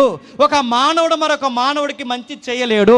ఒక మానవుడు మరొక మానవుడికి మంచి నాయకత్వాన్ని ఇవ్వలేడు. అందుకే ఈ మానవులు ఇవ్వలేని నాయకత్వాన్ని ఆదాము దగ్గర నుంచి చరిత్ర చూస్తున్నాం, రాజుల చరిత్ర వరకు ఒక్కరు కూడా సరి అయిన పరిపాలన నాయకత్వాన్ని చూపించలేకపోయారు. కనుక వీళ్ళ చెయ్యలేనిది ఎలా చెయ్యాలో, ఆయన రాజు అయితే మనకు ఆయన కింద ఎలా పరిపాలన ఉంటుందో చూపించడానికి దేవుడే రాజుగా కన్య గర్భాన్న భూమి మీదకి వచ్చాడు. ఆయన భుజాల మీద ఏం పెట్టుకున్నాడు తెలుసా? రాజరిక అని పెట్టుకుని. ఇప్పుడు చెప్పండి, ఈ పాయింట్ మీకు అర్థమైతే మళ్ళీ నేను చెప్తున్నాను, యూదుల రాజుకున్న ఏ రోజు దగ్గరికి తూర్పు దేశపు జ్ఞానులు ఎందుకు వచ్చారు? బంగారం ఇవ్వడానికి కాదు, సాంబ్రాన్ని ఇవ్వడానికి కాదు, బోలం ఇవ్వడానికి కాదు, మెటీరియల్ ఇవ్వడానికి కాదు. వీళ్ళు రావడంతో ఏమడుతున్నారు తెలుసా? రాజు ఎక్కడ అంటే దాని అర్థం ఏంటి? మా దేశంలో చాలామంది రాజులు ఉన్నారు, మాకు చాలామంది అధిపతులు ఉన్నారు, వీళ్ళందరూ సన్నాసిగాళ్ళు, మాకు ఈ రాజుల వలన ఏ మంచి జరగలేదు, మాకున్న ఒకే ఒక్క రాజు మీద ఓప్యతను ఉందంటే ఆ రాజు ఎవరో కాదు, ఆ రాజు మీ దేశంలో పుట్టాడు. ఆ రాజు ఎక్కడ? ఆ రాజే మా రాజు. ఈ రాజే మా రాజు. అంటే ఆయన మీకే కింగ్ కాదు, చెప్పండి, మాకు కూడా కింగే. ఈయన మీకే రాజు కాదు, మాకు కూడా రాజే. ఆయన రాజరికం మాకు కావాలి. ఇప్పుడు చెప్తున్నాను, ఈ పంచాయతీ కానీ ఎక్కడైనా మీరు చూడండి, ఈ ప్రతిపాడు దాటితే ఎంత బాస్కెట్ మెటీరియల్ దొరుకుతుందండి. ఏది అమ్మెత్తున్నారు, జిల్లాను మళ్ళీ చెప్తున్నాను. బంగాళాఖాతంలో ఎంత గ్యాస్ దొరుకుతుంది, ఏది తోలేస్తున్నారు విదేశాలకి.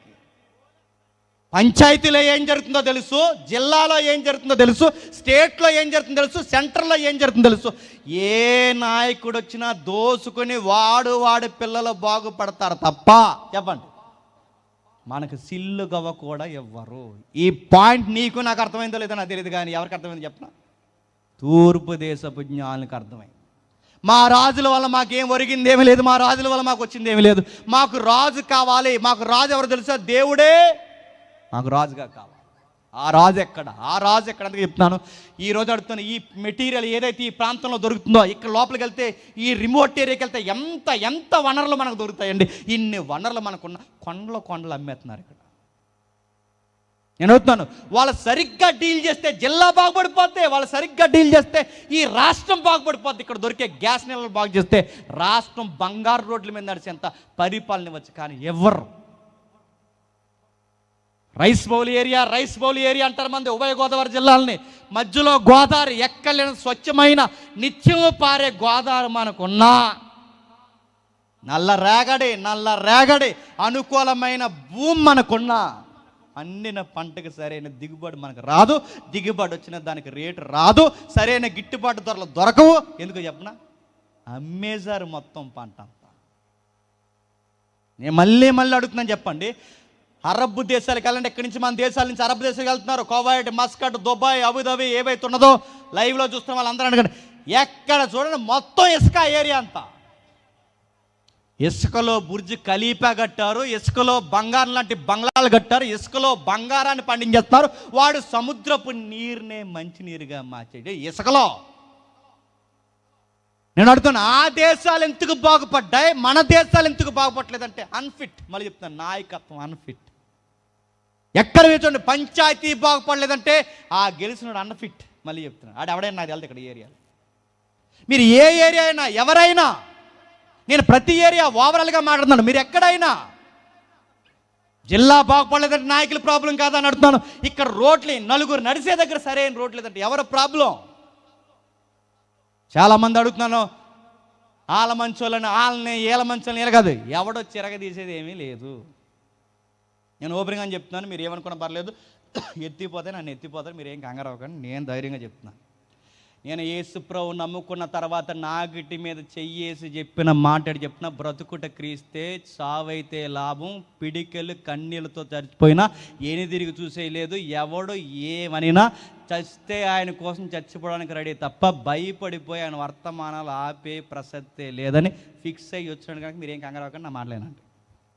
నేను సీరియస్ చెప్తున్నాను. ముందున్న వాళ్ళు ఏం చేస్తారు? ఆలే ఏమి ఎరగదీయలేదు. ఏం చేస్తారు? ఏలేమి ఎరగదీయరు. రేపు పొద్దున్న వచ్చినాడు ఆడేమి ఎరగదీయడు. వాగ్దానాల్లో ఒక వాగ్దానం ఏంటి చెప్పిన? సిగ్గుపడే వాగ్దానం. ఇల్లు లేని వారికి ఇల్లులు, వాకిలు లేని వారికి వాకిలి, చదువు లేని వారికి చదువులు, ఎక్సెట్రా ఎక్సెట్రా. ఇది దీంతో పాటు వాగ్దానాల్లో సిగ్గుపడే వాగ్దానం ఏంటంటే, మేము వస్తే మళ్ళీ కొత్త బ్రాండ్ ఎత్తామన్నారు. బ్రాండ్ అంటే ఏంటండి? ముందు అంతకుముందు వాళ్ళు చెప్పింది ఏంటి చెప్పినా, మేము వచ్చిన తర్వాత పూర్తి మద్య నిషేధం అన్నారు. వీళ్ళకి చెప్పింది ఏంటి చెప్పినా పూర్తి మద్య నిషేధం అన్నారు. వాళ్ళకి చెప్పింది ఏంటి పూర్తి మద్య నిషేధం. ఎన్టీ రామారావు గారి దగ్గర నుంచి చెప్తున్నారు. కాంగ్రెస్ అదే చెప్పింది, బీజేపీ అదే చెప్తుంది, టీడీపీ అదే చెప్తుంది, వైసీపీ అదే చెప్తుంది, సేన వాళ్ళు అదే చెప్తున్నారు. ఎవరు వచ్చినా అదే చెప్తున్నారు. చెప్పిన వాళ్ళు నిషేధం అన్నారు. నిషేధం అన్న వీళ్ళు అన్నారట, మళ్ళీ బ్రాండ్ ఇచ్చారంట. బాధాకరమైన మాట చెప్పిన. వాగ్దానాల్లో వాగ్దానం ఏంటి? వాగ్దానాల్లో వాగ్దానం అయితే మా అయ్యలు ఎలా తెచ్చారో తాగి తెచ్చారు, మా తాతలు ఎలా తెచ్చారు తాగి తెచ్చారు, మా పితరులు ఎలా తెచ్చారు తాగి తెచ్చారు. చివరికి మీ నాయకత్వం వల్ల మాకు జరిగేది చెప్పిన, మా బడుగు బలహీన వర్గాలలో తాగి చేస్తున్నారు. మద్య నిషేధం అంటారు కానీ ఎవరూ నిషేధించరు. ఎందుకు చెప్పినా గుర్తుపెట్టుకోండి, సగం ప్రభుత్వాలకు వచ్చే ట్రెజరీయే చెప్పండి బ్రాందీ షాపులు. సగం ప్రభుత్వానికి వచ్చే ట్రెజరీయే బ్రాందీ మద్యం. అయితే ఎవరు నిషేధిస్తారు? నిషేధించాలంటే దమ్మున్న నాయకుడు రావాలి. ఎవరు చేస్తారు? ఎవరు చేరేందుకు చూడండి. నిషేధిస్తామని సారా ఆపేశారట, కొత్త బ్రాండ్ తెచ్చారట. కొత్త బ్రాండ్ కానీ తాగితే కొత్తగా పచ్చిమందు తాగి హాస్పిటల్లో జాయిన్ అయిపోయారు. లేదు పచ్చిమండు రేట్ ఎక్కువ ఉందని మళ్ళీ సారా తెచ్చి ఆడ పచ్చి సారా తాగేసి ఈ పచ్చి సారాతో చచ్చిపోయారు. మొత్తం మీద మనం చంపేయడానికే పుట్టారు మీరందరూ. మీరెవరు? మీరు చూడండి. ఆడొచ్చి ఇది ఇస్తా అంటాడు, ఈడొచ్చి అది ఇస్తా అంటాడు. ఎవడొచ్చి ఏమీ మనకు చేయడు. వాడున్నంతకాలం వాడి పిల్లలు వాళ్ళ కులం బాగుపడుతుంది. వీడున్నంతకాలం వీడి కులం బాగుపడుతుంది. ఎవరు వచ్చి ఎవరికి ఏమి చేయరు. ఈ ప్రపంచానికి న్యాయం జరగాలంటే ఒకే ఒక్కరు చేయగలరు. ఆయన పేరు నజరేయుడైన యేసు. ఆయన మాత్రమే చేయగలడు. ఆయన కిందకు వస్తే, ఆయన రావడంతోనే భూమి మీదకి వచ్చి ఏం మాట్లాడో తెలుసు. ఇదిగో దేవుని రాజ్యము సమీపించుచున్నది. చెప్పండి, మారు మనసు పొందండి, రండి నా యొద్దకు రండి. మీకు ఆకలి దప్పులా, ఇబ్బందులా, సమస్యలా ఏవైతే ఉన్నవో, ప్రయాసపడి భారాలు సాంప్రదాయాలు నలిగిపోతున్న వారులారా నా యొద్దకు రండి. పీస్ఫుల్ లైఫ్ అంటే ఏంటో నేను చూపిస్తాను, నా దగ్గర రండి. మీ లోకల్ నాయకులు మీకు శాంతి ఇస్తారు లేదో నాకు తెలియదు కానీ, మీ లోకల్ నాయకులు మీకు సమాధానం ఇస్తారు లేదో నాకు తెలియదు కానీ, ఈయన దగ్గరికి రండి, మీ జీవితానికి శాంతి సమాధానం దొరుకుతుంది. ఇల్లు లేని వారికి ఇల్లు ఇస్తారంటే మీరు గెలిపించుకున్నాడు ఇస్తాడు లేదో నాకు తెలియదు కానీ, ఈయన దగ్గర నమ్మకంగా ఉండు, ఖచ్చితంగా ఇస్తాడు. మీ వాకిట్లో జరుగుతున్న పనికి మాలిన గొడవలకి మీ లోకల్ నాయకులు మీకు సమాధాన పరుస్తారు లేదో నాకు తెలియదు కానీ, ఈయన దగ్గరికి రా, ఎవరిని ఎలా డీల్ చేయాలి ఈయన చూసుకుంటాడు. ఇల్లా వాకిలా నడుతున్న డబ్బులా అనారోగ్య సమస్య ఏదైనా కానీ ఆయన ఇచ్చింది నీకు రావాలి అంటే షరతులు వర్తిస్తే, ఆ షరతులు ఏంటో చెప్పనా? ఆ షరతు ఒకటే, ఆయన రాజ్యాన్ని నీతిని మొదటెతుకు. ఆయన రాజ్యాన్ని నీతిని మొదటెతుకు. తూర్పు దేశపు జ్ఞానులు ఎత్తుకున్నట్టు ఎతుకు. ఆయన కిందకి రా, నీకేది కావాలంటే ఆయన ఇస్తాడు. నీకు ఇల్లు కావాలా, వాకులు కావాలా, ఆరోగ్యం కావాలా, ఏది కావాలో చెప్పు, ఆయన ఇస్తాడు. అందుకే తూర్పు దేశపు జ్ఞానులు వాళ్ళ రాజులను కాదని, వాళ్ళ నాయకత్వాన్ని కాదని ఎక్కడి వరకు ఎందుకు వచ్చారంటే, ఈయన కింద ఉంటే మేము మా పిల్లలు చెప్పండి తారాలు బాగుపడదు. నేను ఇచ్చిన వాగ్దానాలు ఒక వాగ్దానం ఏంటి చెప్పిన, నా రాజ్యాన్ని నీతిని అవన్నీ మీకు ఇస్తాను. ఏవన్నీ మీకు ఎంత నిత్యావసరాలు కావాలో అవన్నీ నీకు అనుగ్రహిస్తాను. ఇంకేం చెప్పాడు చెప్పిన, నా ఆజ్ఞ ప్రకారం బ్రతికితే నీ గుడారానికి ఏ తెగులు రాని. నువ్వు ఉన్నంతకాలం నువ్వు ఆర్థిక పరిస్థితులు, అనారోగ్య సమస్యలు నేను చూసుకుంటాను. అందుకే యేసు ప్రభువుని నమ్ముకున్న వాళ్ళు ఎలా ఉంటారు చెప్పినా గుర్తుపెట్టుకోండి. యేసు ప్రభువుని నమ్ముకున్న వాళ్ళు ఎలా ఉంటారు, నేను ముగిస్తున్నాను జాగ్రత్తగా వినండి. యేసు ప్రభువుని నమ్ముకున్న వారు ఒక ధైర్యంలో ఉంటారు. వాడు కరువు వచ్చినా భయపడ్డు, ఖడ్గం వచ్చినా భయపడ్డు, ఇబ్బందులు వచ్చినా భయపడ్డు, నలుగురు కలిసి నేదో చేద్దామనుకున్నా భయపడరు, వాడి మీదకి ఎలాంటి ఉప్పెళ్ళేసినా భయపడ్డు. ఎందుకంటే వాడు యేసు ప్రభువుని బట్టి ధైర్యంగా ఉంటాడు. నువ్వు దేవుణ్ణి బలంగా నమ్మావో లేదంటే సూత్రాల్లో ఒక సూత్రం ఏంటి చెప్పినా, ఆయన నమ్ముకున్న తర్వాత నీకు ఎంత ప్రమాదం వచ్చినా బంతులాగా ధైర్యంగా ఉంటావు. ఆయన నువ్వు బలంగా నమ్మలేదనడానికి గుర్తేంటి చెప్పినా, నీకు జ్వరం వస్తే కంగారు అయిపోతున్నావు. డాక్టర్ గారు పైనుంచి కిందకు చూసి ఇలా అన్నాడు, ఒక్కడ వచ్చావా ఎవరినన్నా తీసుకొచ్చావని, కానీ అదేంటండి అలా అడిగారు అన్నారంట. నీ కంగారు అన్నీ నువ్వు కట్టుకున్న బిల్డింగ్లో రాత్రులు, నీ కట్టుకున్న బిల్డింగ్ మీద రాత్రికి వెళ్ళాలంటే చీకటి అంటేనే భయం నీకు. మళ్ళీ యశుప్రభు నమ్ముకున్నాను అంటావు. నీకు బొద్దింకంటే భయం, జీవంటే భయం, అదంటే భయం, ఇదంటే భయం, ఆపదంటే భయం, అప్పులోడు వస్తే భయం, తిప్పలు వస్తే భయం, ఎవడన్నా నీ మీద ఏదన్నా అంటే దేనికి భయం?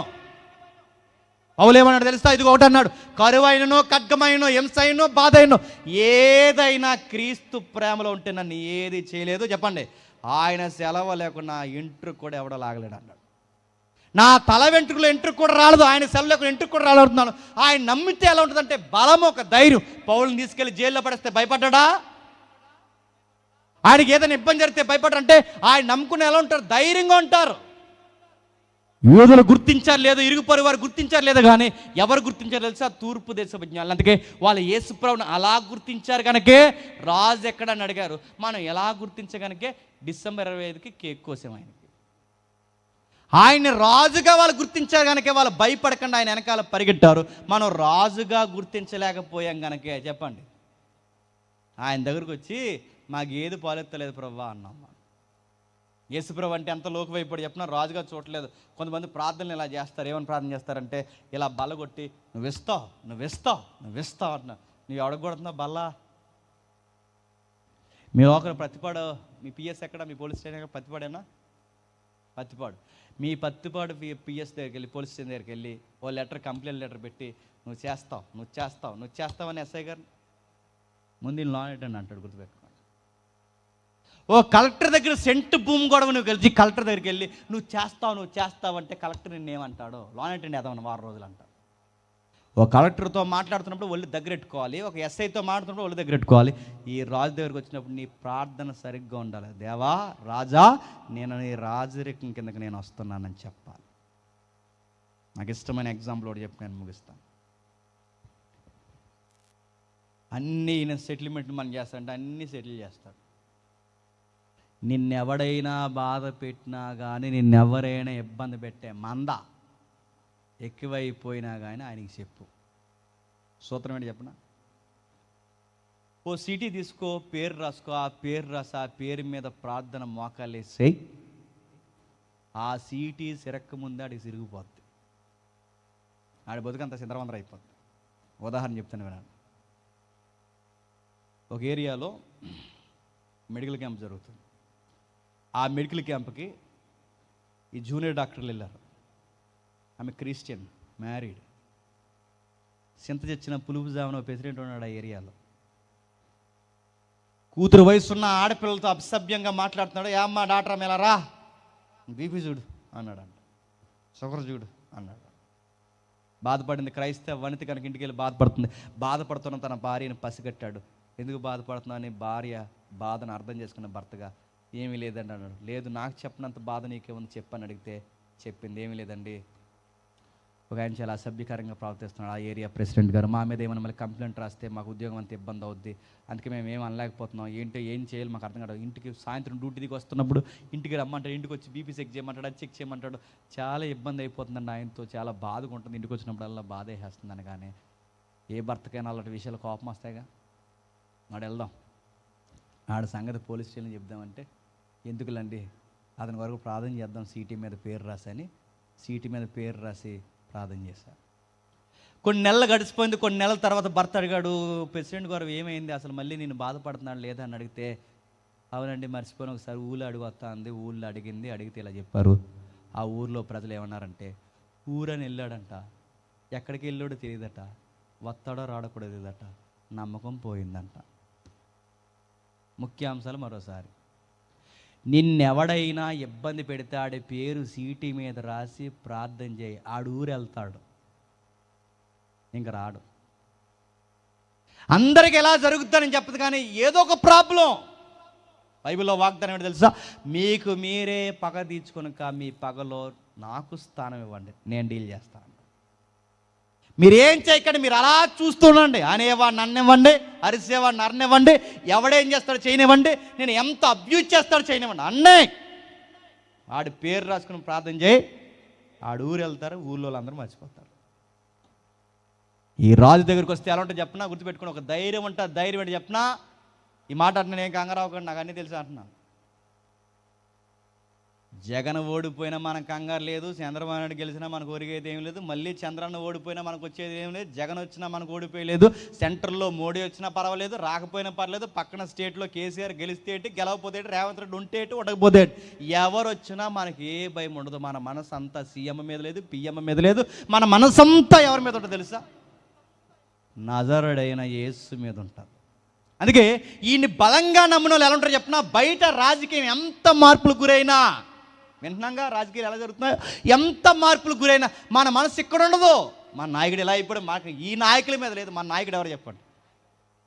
ఆయన కోసం కనిపెడతాడు. నా రాజు త్వరలోనే మేఘాల మీద రాబోతున్నాడు, నా మనసంతా ఆయన మీద ఉంది, ఆయనే నాకు ఇస్తాడు, ఆయనే నన్ను పోషిస్తాడు, ఆయనే నన్ను నడిపిస్తాడు. చరిత్రలో నడిపించిన ఆయన నన్ను కూడా నడిపిస్తాడు. అరణ్యంలో నీటి చుక్క పచ్చని మొక్కలైనప్పుడు నీళ్ళు ఇచ్చిన వాడు, అరణ్యంలో ఆహారం కురిపించిన వాడు, నాకు కూడా ఆహారం ఇచ్చి నడిపించాడు. ఎవరైతే బలంగా నమ్ముతారో ఆ యేసుప్రభుని ఎత్తుక్కుంటూ జ్ఞానంలో వస్తారు. ఇప్పుడు చెప్పండి, తూర్పు దేశపు జ్ఞానులు 2 సంవత్సరాల ప్రయాణం చేసి ఎందుకు వచ్చారంటే, ఈ రాజరికం మాకు కావాలి, ఈ రాజరికం మాకు కావాలి. ఒకవేళ ఈయన కూడా మీరు తూర్పు దేశపు జ్ఞానులాగే చూస్తే, ఆయన రాజ్యాన్ని నీతిని ఎతకండి, ఆయన మనసు ఏంటో తెలుసుకోండి. నీకు వాకులు కావాలా, ఈ నాయకులు ఇస్తారు లేదో నాకు తెలియదు, కానీ తగిన సమయం దీన్ని ఖచ్చితంగా మీకు ఇస్తాడు. నీకు పిల్లలు కావాలా, మరి చెప్తున్నాను, నీకు సరైన వైద్యం ఈ లోకంలో నీకు అంతా లేదో నాకు తెలియదు, కానీ నీకు తగిన సమయం ఈయన పిల్లలు నీకు అనుగ్రహిస్తాడు. నీకు ఇల్లు వాకిల ఆరోగ్యం ఏది కావాలన్నా ఈయన నమ్ముకో, ఖచ్చితంగా నీకు ఇస్తాను. అందుకే ఏ నాయకుల దగ్గర పరిగెట్టకండి, ఏ జెండాలో మోయకండి, మీ పిల్లలను కూడా ఊడిగించేసే పనులు చేయకండి. సౌలు కాలం దగ్గర నుంచి ఈ రోజు వరకు ఏ రాజులు మనకి ఏమీ చేయరు, ఏ నాయకులు ఏమీ చేయరు. మీ పిల్లల్ని దేవుని కోసం చదివించండి, దేవుని రాజ్యానికి మహిమకరంగా చదివించండి, మీ సంఘాలకి మీ ఊరికి దీవెనకరంగా చదివించండి. దేవుడి మీద ఆనుకోండి, మీ ఆరోగ్యాలు కాపాడతాడు, మీ పిల్లల భవిష్యత్తు కాపాడతాడు, మీ పిల్లల భవిష్యత్తు కాపాడతాడు, వాళ్ళ ఉద్యోగాలు కాపాడతాడు. మీకు దేవుడు దీవెనకరంగా అనేక కార్యక్రమాలు నడిపించి ఎదుగో అనేకులకు దీవెనకరంగా మిమ్మల్ని మార్చేస్తాడు. ఇది మానేసి ఈ రాజుని ఇలా చూడకుండా 25నంట చెప్పండి, నీకు ఏగి తెచ్చా మాకు చిన్న మొక్కెట్టు అన్నారు. అసలు డిసెంబర్ 25కే కాదు చదువుకోవాల్సింది ఈ అధ్యాయం చెప్పండి. ఎవ్రీ టైం చదువుకోవాల్సిన అధ్యాయం ఏంటి చెప్పండి, సువార్తల మొదటి అధ్యాయులు. క్రిస్మస్ చేసుకుంటామని మా అత్తయ్య గారు ఈ అధ్యాయం రాయలేదు. చెప్పండి, నీ చుట్టూ ఎలాంటి రాజకీయం ఉందో చూసుకో, నీ చుట్టూ ఎలాంటి నాయకత్వం ఉందో చూసుకో. ఈ నాయకులు ఎవరో చేయలేనిది నీ నాయకుడు ప్రభువు చేస్తున్నాడని చెక్ చేసుకుని ఆయన యొద్దకు రా, నీకు శాంతి సమాధానం అనుగ్రహిస్తాడు. దేవుడు మిమ్మల్ని దీవించును గాక. ఆమేన్, ఆమేన్, ఆమేన్. ప్రార్థన చేసుకుంటాం.